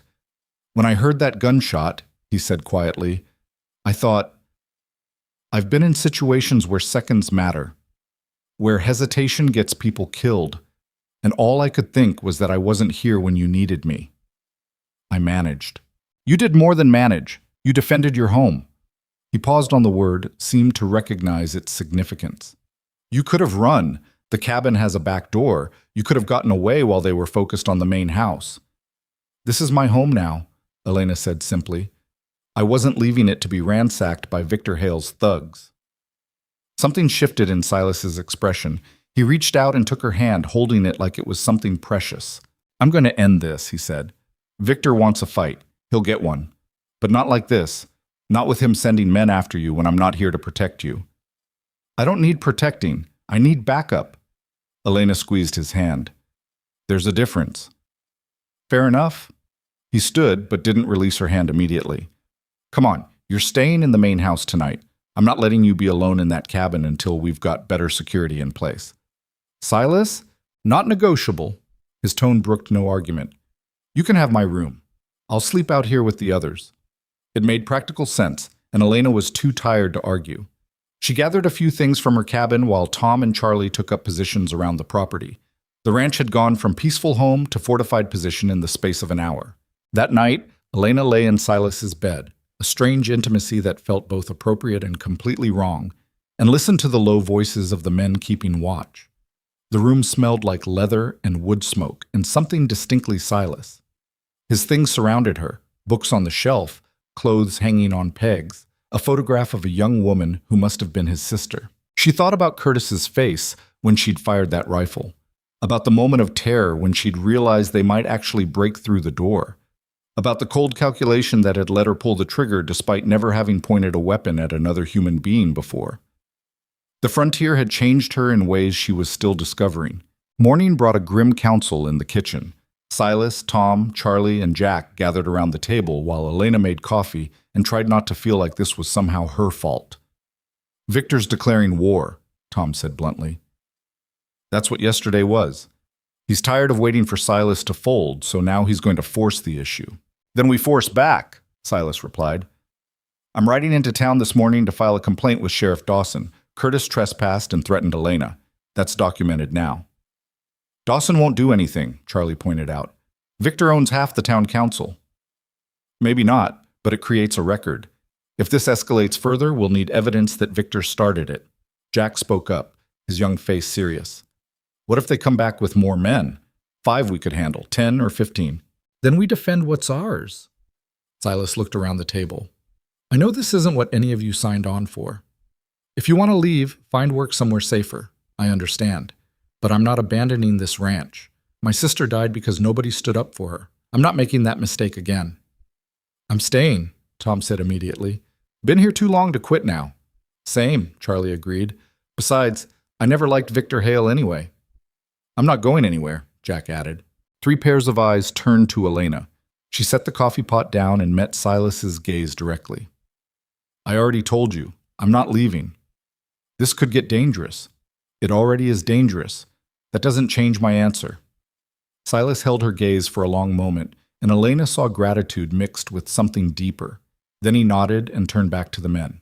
All right then, we prepare for whatever comes next. Charlie, I want you to ride the property line, check for any signs of tampering.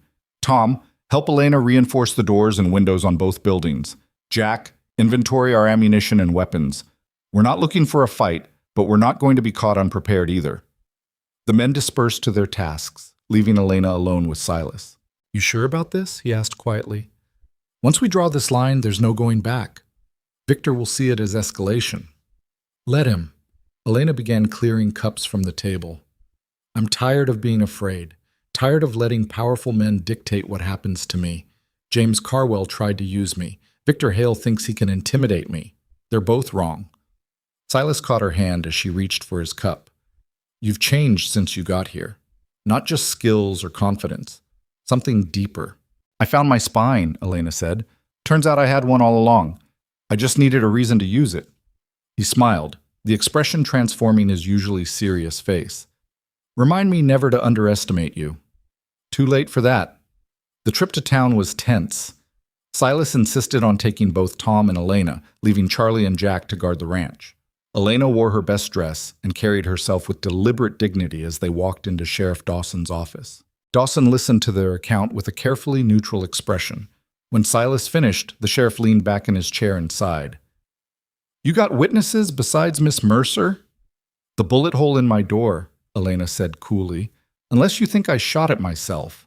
"No, ma'am. I'm just asking what questions Victor's lawyer will ask if this goes further."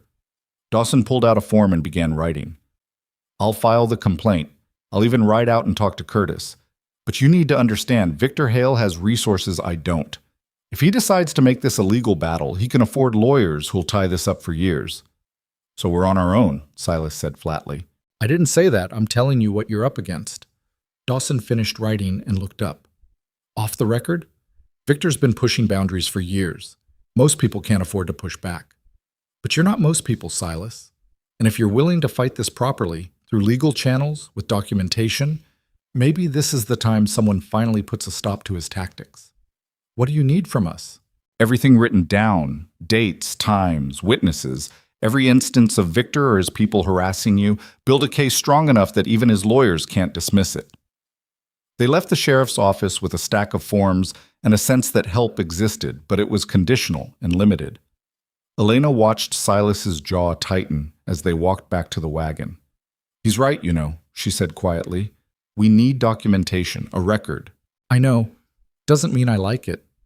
Silas helped her up to the wagon seat. "I'm a man who solves problems directly. This legal maneuvering feels like cowardice. It's strategy. There's a difference." As they prepared to leave town, a familiar carriage pulled alongside their wagon. Victor Hale looked out, his expression pleasant as poison. "Silas, Miss Mercer, what brings you to town?" "Filing a complaint about your men trespassing on my property," Silas said evenly. "In case you were wondering." "How unfortunate. I'm sure there's been some misunderstanding." Victor's smile never wavered. "Though I must say, Miss Mercer, you seem to attract quite a bit of drama. First the unfortunate business with James Carwell, now trouble at the ranch. One might begin to wonder if you're the common factor." The insult was delivered smoothly, almost politely. Elena felt anger flare hot and immediate. "The only common factor, Mr. Hale, is men who think they can manipulate situations to their advantage. The difference is, I'm learning to recognize it faster." Victor's expression hardened slightly. "Careful, Miss Mercer. Small towns have long memories. It would be unfortunate if your association with Silas damaged what little reputation you have left." "Is that a threat?" Silas's voice had gone dangerously quiet. "It's advice. From someone who understands how these things work." Victor signaled his driver to move on. "Good day to you both." The carriage pulled away, leaving them in the dusty street. "He's going to make this personal," Tom observed from the back of the wagon. "It already is personal," Elena said. "He wants us to be afraid, to fold, before he has to escalate further." "Are you afraid?" Silas asked. Elena thought about the question honestly. Was she afraid? Yes. But fear wasn't the only thing she felt. "I'm angry," she said finally. "And anger's more useful than fear right now." They returned to the ranch to find everything quiet. Too quiet. Charlie met them at the barn, his expression grim. Someone was here, didn't do any damage, but they left something. He led them to the main house door. Nailed to the wood was a piece of paper with a message written in crude letters, "Last warning." Elena stared at it, feeling the implicit threat behind those two words. This wasn't Curtis acting independently anymore. This was Victor Hale making his intentions clear. Silas tore the paper down, crumpling it in his fist. "All right. No more waiting. If Victor wants to escalate, we'll give him something to think about." "What are you planning?" Elena asked. "I'm calling in some favors. I'm not the only rancher Victor's tried to intimidate. Maybe it's time we all stood together." Over the next 3 days, Silas rode out to neighboring ranches, talking to men who'd faced similar pressure from Victor Hale. Some were sympathetic but unwilling to risk confrontation. Others, however, had reached their own breaking points. By the end of the week, 5 ranchers had agreed to file formal complaints with the territory government, documenting Victor's intimidation tactics and illegal attempts to seize water rights. It wasn't a large coalition, but it was enough to make Victor's actions a pattern rather than isolated incidents. Elena spent those days fortifying the ranch and documenting everything she could remember about Curtis's visits, about Victor's threats, about the escalating harassment. Her hand cramped from writing, but she kept going. This was her contribution to the fight, proof that couldn't be dismissed or ignored. Late one evening, after everyone else had gone to sleep, Elena sat at the kitchen table organizing her notes. She was so focused she didn't hear Silas enter until he spoke. "You should rest. You've been at this for hours." She looked up, realizing her eyes were burning with exhaustion. "Almost done." Silas pulled out a chair and sat beside her, reviewing the pages she'd filled with careful documentation. "This is good work. Thorough. Dawson said we needed evidence. This is evidence. It's more than that. It's proof that we're not going to be intimidated into silence." He set the papers down. "Elena, I need to say something." The seriousness in his tone made her set down her pen. "All right. When this started, you were just someone I hired. Someone I wanted to help because I'd failed to help my sister. But that's not what you are anymore." He met her eyes directly. "You're the reason I'm willing to fight this hard. Not just for the ranch, but for the possibility of something I didn't think I'd ever have again." "What's that?" "A future that includes someone else." His voice was quiet but certain. "I don't know what happens after this is over, but I know I want to find out with you." Elena felt her throat tighten with emotion. "That's assuming we win." "We will, because walking away isn't an option anymore." He reached out and tucked a loose strand of hair behind her ear, the gesture intimate and achingly gentle. "Not for either of us." She leaned into his touch, allowing herself a moment of vulnerability. "I'm scared, Silas. Not of Victor, but of this. Of caring this much about something when I've already lost so much." "I know. I'm scared too." He cupped her face in his hand. "But I'd rather be scared with you than safe and alone." Then he kissed her, and Elena stopped thinking about fear or loss or everything that could go wrong. For that moment, in the lamplight kitchen, with the weight of coming conflict hanging over them, there was only this: two people who'd found each other in the middle of chaos and decided to hold on. When they finally pulled apart, Silas rested his forehead against hers. "Whatever comes next, we face it together." "Together," Elena agreed. She had no idea that what came next would arrive with fire and violence before another week had passed. The attack came 4 days later, just after sunset, when the light was failing and visibility turned unreliable. Elena was in the main house preparing supper when she heard Tom shout a warning from outside. Then came the sound of hoofbeats, too many of them, moving fast. She dropped the knife she'd been using and reached for the rifle that now lived permanently within arm's reach. Silas burst through the door, his face grim.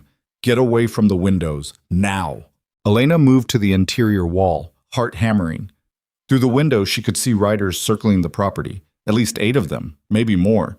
They weren't shooting yet, but the threat was clear in their coordinated movement. "Is it Curtis?" "Curtis and whoever Victor hired to back him up." Silas checked his own rifle, his movements efficient despite the tension radiating from him. "They're not trying to hide anymore. This is meant to be final." Tom and Charlie appeared at the door, both armed. Jack was already positioned in the barn with a clear line of sight to the yard. "They haven't made a move yet," Tom reported, "just circling, waiting for something." That something became clear a moment later when Curtis rode forward, stopping just outside rifle range. He cupped his hands around his mouth and shouted, "Silas Boon, you've got one chance to do this the easy way. Sign over the water rights to Mr. Hale and we ride off. Nobody gets hurt." "That's not happening," Silas called back. "Then you're choosing the hard way." Curtis's voice carried clearly in the evening air. "We'll burn every building on this property, kill every head of cattle. And there's not a sheriff in the territory who'll stop us, because Mr. Hale's got friends in places that matter." Elena felt cold fury spreading through her chest. This was it, the moment when Victor Hale's patience had run out, and he decided to simply take what he wanted through force. "You need to leave," Silas said quietly, his eyes not leaving the men outside. "Tom can take you out the back, get you to the nearest neighbor." "I'm not leaving." "Elena, I said I'm not leaving." She moved beside him, raising her own rifle. "Whatever happens here happens to both of us." Silas looked at her, and in his expression she saw fear and pride and something that looked dangerously close to love. "You're the stubbornest woman I've ever met." "Good thing you like stubborn." A shot rang out, shattering the window behind them. Glass exploded inward, and everyone dropped to the floor. More shots followed, a coordinated barrage that told Elena these weren't just ranch hands looking for trouble. These were men who knew what they were doing. "Return fire!" Silas shouted. "Aim low! We want to scare them off, not kill anyone." The next few minutes dissolved into chaos. Elena fired through the broken window, her hands steadier than she'd expected. The training Tom had given her took over, and she reloaded with mechanical efficiency even as her mind screamed at the insanity of the situation. From the barn, Jack's rifle cracked repeatedly. One of the attacker's horses screamed and bolted, throwing its rider. The man scrambled to his feet and ran for cover behind the water trough. Then Elena smelled it. Smoke. "The barn!" Charlie yelled. "They've set the barn on fire!" Silas cursed and moved toward the door, but Tom caught his arm. "You go out there. They'll shoot you down. That's what they want, to draw you into the open. We can't let it burn. The horses—" "I'll go." Elena was moving before anyone could stop her. "They won't expect it, which gives me maybe 10 seconds. That's enough to open the stalls." "Absolutely not." But Elena was already running, low and fast, using the angle of the house for cover. Behind her, she heard Silas shouting and Tom laying down covering fire. Bullets kicked up dust around her feet, but fear made her faster than she'd known she could be. The barn's side door was already hot when she reached it. Smoke poured through the cracks, and inside she could hear the horses screaming in panic. Elena yanked the door open and plunged into hell. The fire had started in the hayloft and was spreading fast, eating through dry wood with horrifying speed. Elena couldn't see more than a few feet through the smoke, couldn't breathe without choking. But she knew where the stall doors were from months of daily routine. First stall, open. The horse bolted past her, nearly knocking her down. Second stall, jammed. Elena threw her weight against it, once, twice, and it finally gave way. Another horse fled toward safety. Third stall. Something crashed behind her. Part of the loft had collapsed, blocking her path back to the door. Elena spun, disoriented, lungs burning. Through the smoke, she could barely make out light. A window, maybe, or another door. She stumbled toward it, opening the last two stalls as she passed. Her vision was graying at the edges, and she couldn't tell anymore which direction was safe. Heat pressed against her from all sides, and the roar of the fire drowned out everything else. Then strong hands grabbed her, and she was being dragged backward, out into the cold evening air. She collapsed on the ground, coughing so hard she thought her lungs might come up. Someone poured water over her face, and gradually the world stopped spinning. Silas knelt beside her, his face streaked with soot and absolutely furious. "What the hell were you thinking?" "The horses," Elena managed between coughs. "To hell with the horses. You could have died in there." "But I didn't." She pushed herself upright, still coughing. "And the horses are safe." Around them, the battle continued. The barn was fully engulfed now, flames reaching toward the darkening sky. But the attackers had pulled back, perhaps shocked by the intensity of the resistance, or maybe just regrouping. Curtis rode forward again, staying out of rifle range. "Last chance, Boon. You've lost the barn. We can take the house too, or you can be reasonable." Silas helped Elena to her feet, his arm supporting her when her legs threatened to give out. When he spoke, his voice carried across the yard with absolute conviction. "You tell Victor Hale he can burn every building on this ranch, and I still won't give him what he wants. This land is mine, and I'd rather die defending it than live knowing I let a bully take it." "Your choice." Curtis wheeled his horse around. "Boys, light it up." But before anyone could move, a new sound cut through the tension. More horses, coming fast from the south. Elena's heart sank. Reinforcements for Curtis meant they were finished. Then she saw the riders emerging from the dusk, and hope flared bright and sudden. It was the neighboring ranchers, 5 of them, all armed, all looking ready for a fight. And riding at their head was Sheriff Dawson, with 2 deputies. Curtis's confidence evaporated. His men looked at each other, clearly not prepared for this development. The odds had just shifted dramatically. "Curtis Webb!" Dawson's voice carried authority that couldn't be ignored. "You and your men are under arrest for arson, assault, and destruction of property. Drop your weapons and dismount. Now." For a moment, Elena thought Curtis might be stupid enough to fight anyway. His hand moved toward his rifle, and every gun in the yard swung in his direction. "Don't!" Silas called out. "Whatever Victor's paying you isn't worth dying for." The words must have penetrated because Curtis slowly raised his hands and dismounted. One by one, his men followed suit. The deputies moved in to collect weapons and bind hands, and suddenly the crisis was over. Elena sagged against Silas, adrenaline draining away and leaving exhaustion in its wake. Her lungs still burned from the smoke, Her hands were shaking, and she was fairly certain she'd never been more terrified in her entire life. But they'd survived. Dawson approached, his expression a mixture of satisfaction and concern. "Got your message about trouble brewing. Figured I'd better bring some backup just in case." He looked at the burning barn. "Seems I timed it about right. How did you know to bring the others?" Silas asked. "Didn't. They found me. Seems word spread about the complaints you all filed. These gentlemen decided they were tired of being pushed around." Dawson glanced at the neighboring ranchers who were helping secure the prisoners. "Makes my job easier when good folks stand together." One of the ranchers, a grizzled man Elena recognized from town, rode over. "Heard you were having trouble, Boon. Figured it was past time someone stood up to Victor Hale's bullying. Besides, what he's doing to you, he'll eventually try with the rest of us." "Appreciate you coming," Silas said. "Save your thanks. We're all in this together now." The rancher tipped his hat to Elena. "Ma'am, heard you gave Curtis what for when he showed up before. That took backbone." Elena managed a weak smile. "Seemed necessary at the time." Dawson cleared his throat. "I'll need statements from everyone. And Curtis here is going to have a long conversation about who gave the orders for tonight's activities." He looked directly at the captured man. "You might want to think carefully about your answers. Loyalty to Victor Hale won't mean much when you're facing serious prison time." Curtis's face was sullen, but Elena saw fear there too. Being caught was one thing. Being abandoned by the man who'd sent him was another. The deputies led the prisoners away, and the neighboring ranchers helped fight what remained of the barn fire. By full dark, the flames were out, leaving a smoking skeleton of charred timber that had been a functional building that morning. Elena stood staring at the wreckage, trying to process everything that had happened. Silas came up beside her, his hand finding hers in the darkness.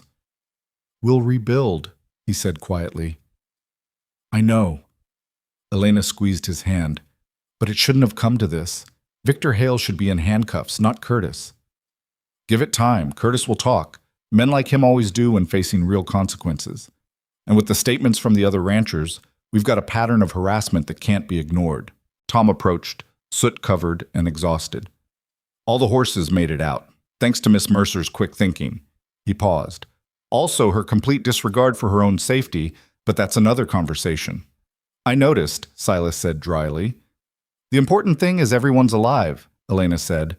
"Buildings can be replaced." They spent the rest of the evening giving statements to Dawson and helping secure the property. The neighboring ranchers stayed through the night, keeping watch in case Victor tried something else. But the hours passed quietly, and by dawn it was clear no further attack was coming. 3 days later, the news reached them.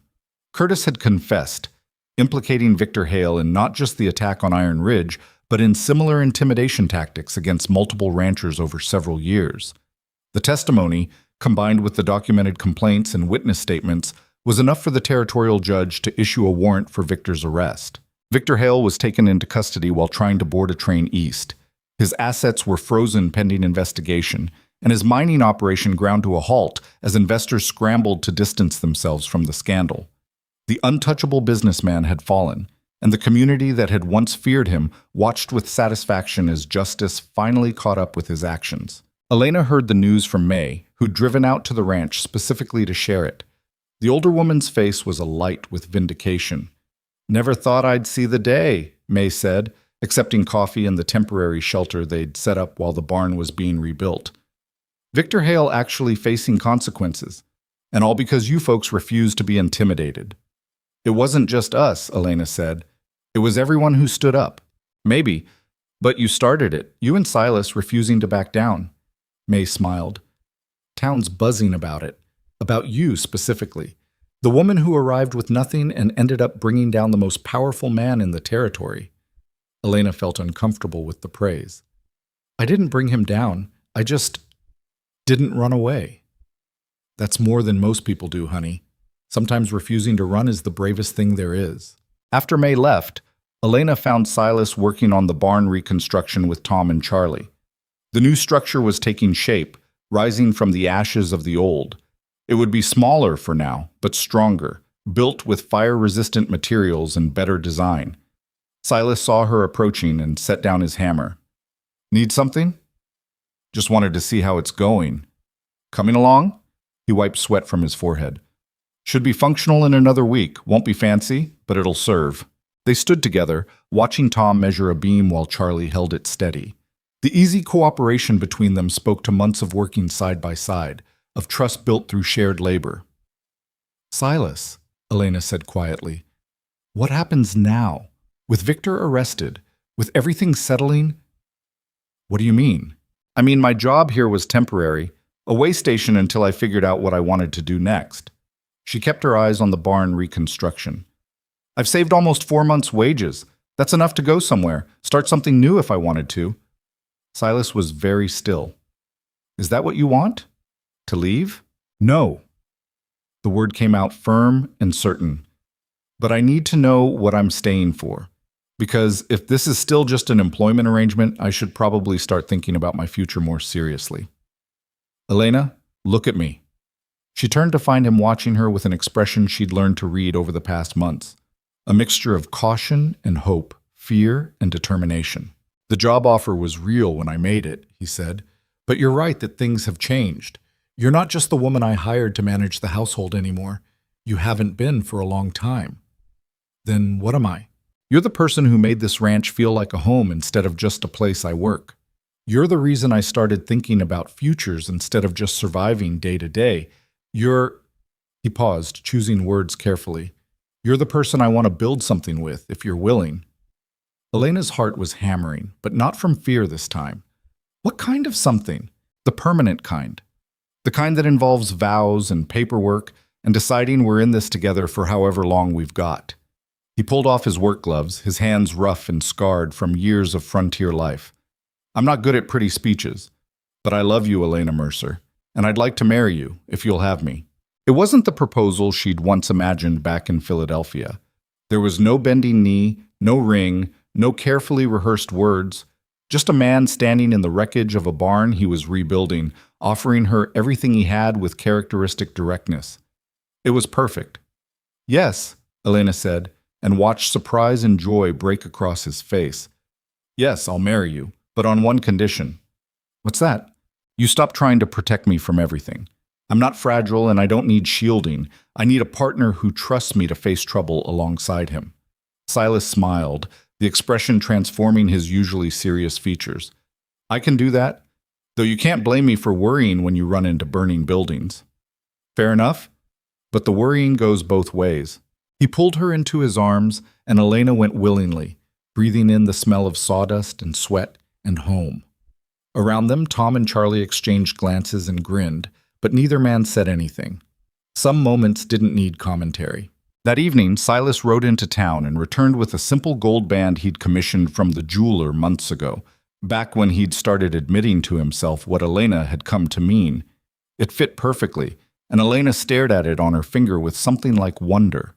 They were married 3 weeks later in May's kitchen because the church seemed too formal and the ranch was still partially reconstruction. Sheriff Dawson served as witness, along with Tom, Charlie, Jack, and half a dozen neighboring ranchers who'd become unlikely friends through shared struggle. Elena wore a simple blue dress she'd made herself, and Silas wore his best shirt with his hair actually combed for once. The ceremony was brief and straightforward, stripped of excess but full of meaning. When the minister, a circuit preacher passing through, asked if they took each other for better or worse, richer or poorer, Elena thought about everything that had led to this moment. The train station where her world had collapsed, the desperate agreement to work on an isolated ranch, the slow transformation from employee to partner to something far deeper. "I do," she said, and meant it with every fiber of her being. Silas's "I do" was equally firm. His gray eyes locked on hers with an intensity that made her forget anyone else was in the room. They sealed it with a kiss that was both promise and homecoming, and the assembled guests cheered with genuine happiness. The celebration afterward was simple but joyful. May had prepared a feast, and someone produced a fiddle, and for a few hours the trauma of recent weeks faded into something like peace. Elena danced with her husband, strange to think of Silas that way, but also completely right, and accepted congratulations from people who'd once viewed her with pity or suspicion. Later, as the sun set and the party wound down, Silas led her outside where his wagon waited. They drove back to Iron Ridge in comfortable silence, and Elena thought about how the journey felt different now. She wasn't arriving as an uncertain employee. She was coming home as a full partner in everything the ranch represented. The main house had been cleaned and organized, and someone, probably Tom, had left flowers on the table with a note that said simply, "Congratulations." Elena smiled and went to change into something more comfortable while Silas tended to the horses. When he returned, she was sitting by the fire, still wearing her wedding band and trying to process the day's significance. "Having second thoughts?" Silas asked, settling beside her. "No, just thinking about how strange life is." Elena leaned against him. 6 months ago, I was on a train approaching what I thought was my future. That future turned out to be a lie, and I thought my life was over. And now? Now I'm married to a stubborn rancher in the middle of Wyoming territory, and somehow that feels like exactly where I'm supposed to be. Silas wrapped his arm around her shoulders. "You know what I keep thinking about? That day at the station when I saw you standing there with your head up despite everything that had just fallen apart. I almost didn't stop. Almost kept driving and minded my own business. What changed your mind? I saw myself in you. Or rather, I saw my sister. What she might have become if someone had given her a chance. And I figured maybe this time I could do the right thing." He paused. "Didn't realize I was actually doing the right thing for myself too." They sat in peaceful silence, watching the fire burn low. Outside, the ranch settled into nighttime rhythms, cattle lowing in the distance, the creek's steady murmur, wind moving through grass that had already survived one winter and would survive many more. The following months brought their own challenges. Rebuilding the barn took longer than expected. Winter arrived with brutal cold that tested everyone's endurance. Victor Hale's trial dragged through the legal system, requiring repeated testimony from Elena and Silas. But they faced it together, and that made all the difference. Victor was eventually convicted on multiple charges and sentenced to 15 years in territorial prison. His mining empire was sold off piecemeal, and his daughter Celeste left Wyoming entirely, presumably to rebuild her life somewhere her father's crimes hadn't tainted the family name. Curtis and his accomplices received shorter sentences, but substantial ones nonetheless. The message was clear. Intimidation and violence would no longer be tolerated, at least not in this corner of the territory. The neighboring ranchers who'd stood together during the crisis formed an informal alliance, helping each other with difficult work and presenting a united front to anyone who might think about replicating Victor's tactics. Iron Ridge became part of a community in ways it never had been when Silas worked alone. Spring came, and with it new life. The cattle herd grew. The barn stood complete and functional. Elena planted a kitchen garden that actually produced vegetables instead of her early attempts that had yielded mostly weeds. One evening in early June, almost a year after she'd first arrived in Crowley, Elena stood on the porch of the main house and watched the sunset paint the sky in impossible colors. Her hand rested on her stomach, where new life was just beginning to make itself known. She hadn't told Silas yet. She was still wrapping her own mind around the reality of it, that after everything she'd survived, she was going to bring a child into this hard, beautiful, impossible place. "You're thinking loud thoughts," Silas said, appearing beside her with 2 cups of coffee. Elena accepted one, smiling. "Just reflecting." "On what?" "On how wrong I was about almost everything." She sipped the coffee, still strong enough to strip paint, but she'd learned to appreciate it. "I came west expecting one life and got something completely different. For a while I thought that was tragedy. Now I think it might have been the best thing that ever happened to me." "Because you met me?" Silas's tone was teasing. "Because I met myself." Elena set down her cup and turned to face him. The woman who got off that train in Crowley was someone who'd spent her whole life being what other people expected. Proper, careful, contained. That woman wouldn't have survived here. And the woman standing on this porch knows she's stronger than she ever imagined, knows she can face trouble and fight back, knows she doesn't need rescuing, just partnership. Elena took his hand. Also knows she's about 7 weeks pregnant and completely terrified about bringing a child into this world. Silas's eyes went wide. We're. Elena watched emotions play across his face. Shock, joy, fear, wonder. "I know it's sooner than we probably planned, and the timing isn't ideal with everything still settling, but..." He kissed her, stopping the anxious flow of words. When he pulled back, his eyes were bright with unshed tears. "It's perfect timing," he said roughly. Everything about us has been imperfect timing that turned out perfect anyway. Why should this be different?" Elena laughed, relief and happiness bubbling up. "You're not worried?" "I'm terrified, but I've learned that the best things in my life started out terrifying." He pulled her close. "We'll figure it out. Together." Together. The word had become their foundation, the principle on which they'd built everything else. The months that followed weren't easy. Elena's pregnancy was uncomfortable in the summer heat, and preparing for a child on a frontier ranch required planning and improvisation in equal measure. But Tom carved a cradle with surprising delicacy, and Charlie made a rocking chair that actually worked, and Jack rode into town once a week to check if the medical supplies Elena had ordered had arrived. The community that had rallied to help them fight Victor Hale now rallied to help prepare for new life. May showed up with baby clothes and advice.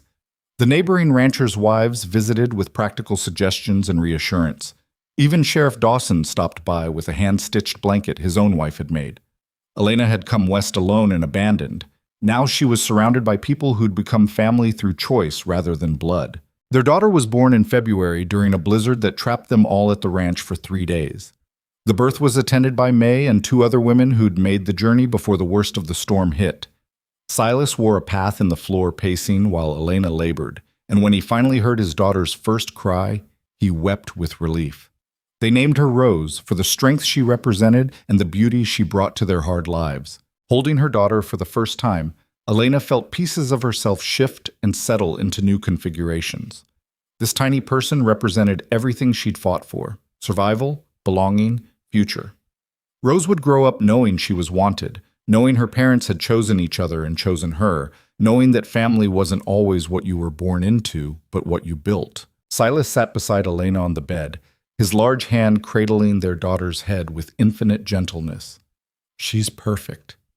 "She's red and wrinkled and probably going to cry for the next 3 months," Elena said, but her voice was soft with love. "Still perfect." Silas looked at Elena, and in his expression she saw gratitude and wonder and bone-deep contentment. "Thank you for saying yes, for staying, for all of it. Thank you for offering me a chance when I had nothing left." Elena leaned against him, exhausted and happy, for seeing possibility instead of just someone else's disaster. They sat together, a family forged through choice and adversity, while outside the storm raged and inside the fire burned warm. Time passed the way it does on ranches, measured in seasons and work, and challenges overcome, and small victories accumulated. Rose grew into a curious, fearless child who tagged after her father and learned ranch skills alongside household ones. The cattle operation expanded, the house gained additional rooms, Elena's garden flourished. Other women arrived in Crowley over the years, many of them fleeing bad situations or seeking fresh starts. Elena made a point of welcoming them, of offering help without judgment, of creating the network of support she'd found so unexpectedly. She never forgot what it felt like to step off that train alone and terrified, never forgot the kindness of strangers who'd given her space to rebuild. And she paid it forward every chance she got. Silas sometimes teased her about running a refuge for abandoned women, but his tone was affectionate and his support unwavering. He'd learned something too, after all, that helping people find their strength didn't diminish anyone. It just made the whole community more resilient. Years later, on a summer evening, much like the one when Silas had first proposed, Elena stood on the expanded porch and watched Rose play with the ranch dogs in the yard. Her daughter was 6 now, all wild brown curls and determined spirit. She'd inherited her father's stubbornness and her mother's refusal to accept limitations. Silas joined Elena, his hair graying now at the temples, but his eyes still the same storm gray she'd fallen for. They'd earned their peace, had fought for it literally and figuratively. The ranch was successful, their family was healthy, and the community they'd helped build was thriving. "Thinking loud thoughts again?" Silas asked, echoing his question from years ago. "Thinking about the woman who arrived here with $17 and a broken heart," Elena said, wondering what she'd think if she could see what came after. She'd probably be amazed. Maybe, or maybe she'd recognize that she always had the strength. She just needed the right circumstances to discover it. Elena took his hand, lacing their fingers together. "You know what I've realized? I wasn't abandoned that day at the station. I was redirected." That's a generous way to look at it. It's an honest way. James Carwell did me a favor by disappearing. If he'd been there, I would have married him out of desperation and spent my life being someone's disappointed wife. Instead, I got to become my own person first, and then I got to choose you, not from necessity, but from actual love. Silas squeezed her hand. I think about that sometimes too. What would have happened if I'd kept driving that day, if I'd minded my own business? You'd have survived. You always do. Survived, yes, but I wouldn't have lived. Not really. He turned to face her fully. You taught me the difference, Elena, between surviving and actually living. Rose ran up to the porch, breathless and grass-stained. Mama, can I ride out to the north pasture with Papa tomorrow? If you finish your lessons first, Elena said. I will, I promise. Rose hugged Elena's legs and then dashed off again, full of the boundless energy of childhood. She's going to be a handful when she's older, Silas observed. She's a handful now, but she's ours. Elena watched her daughter play, seeing both herself and Silas reflected in the child's fierce independence. And she'll grow up knowing she doesn't have to choose between being strong and being loved. That she can be both. As the sun set over Iron Ridge Ranch, painting the sky in gold and crimson, Elena reflected on the strange journey that had brought her here. She'd left Philadelphia expecting marriage and security. Instead, she'd found something far more valuable, herself. The frontier had demanded everything from her: courage, resilience, the willingness to fight for what mattered. And in return, it had given her a life richer and more authentic than anything she could have imagined in those comfortable Eastern parlors. She'd learned that sometimes the worst thing that can happen opens the door to the best thing. That strength isn't something you're born with, but something you discover when circumstances demand it. That home isn't a place you're given, but something you build through choice and effort and love. Most importantly, she'd learned that being abandoned wasn't the end of her story. It was the beginning. Years later, when other women asked Elena about her journey west, she never sugarcoated it. She told them about the fear and humiliation of being left at that station, about the desperate decision to work on an isolated ranch, about learning to cook on a temperamental stove and fire a rifle and defend what mattered. But she also told them about finding love in unexpected places, about building community with people who'd started as strangers, about discovering that the person you're meant to be is often buried under the person you were taught to become. And she always ended with the same message. Sometimes life doesn't break you. Sometimes it breaks you open, exposing the strength that was there all along, waiting for the right moment to emerge. Elena Mercer, now Elena Boon, had come to Wyoming territory with nothing but $17 and shattered dreams. She'd built a ranch, a family, and a life that mattered. Not because she'd been rescued, but because she'd learned to rescue herself. And that made all the difference. The evening deepened into night, and the stars emerged in their thousands, bright and clear and endless. Inside the house, lamps were lit and supper was prepared, and life continued in all its messy, beautiful complexity. Elena stood on the porch a moment longer, breathing in the cold air and the smell of grass and the indefinable scent of home.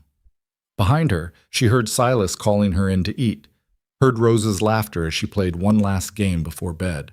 This was her life, hard-won, imperfect, and absolutely hers.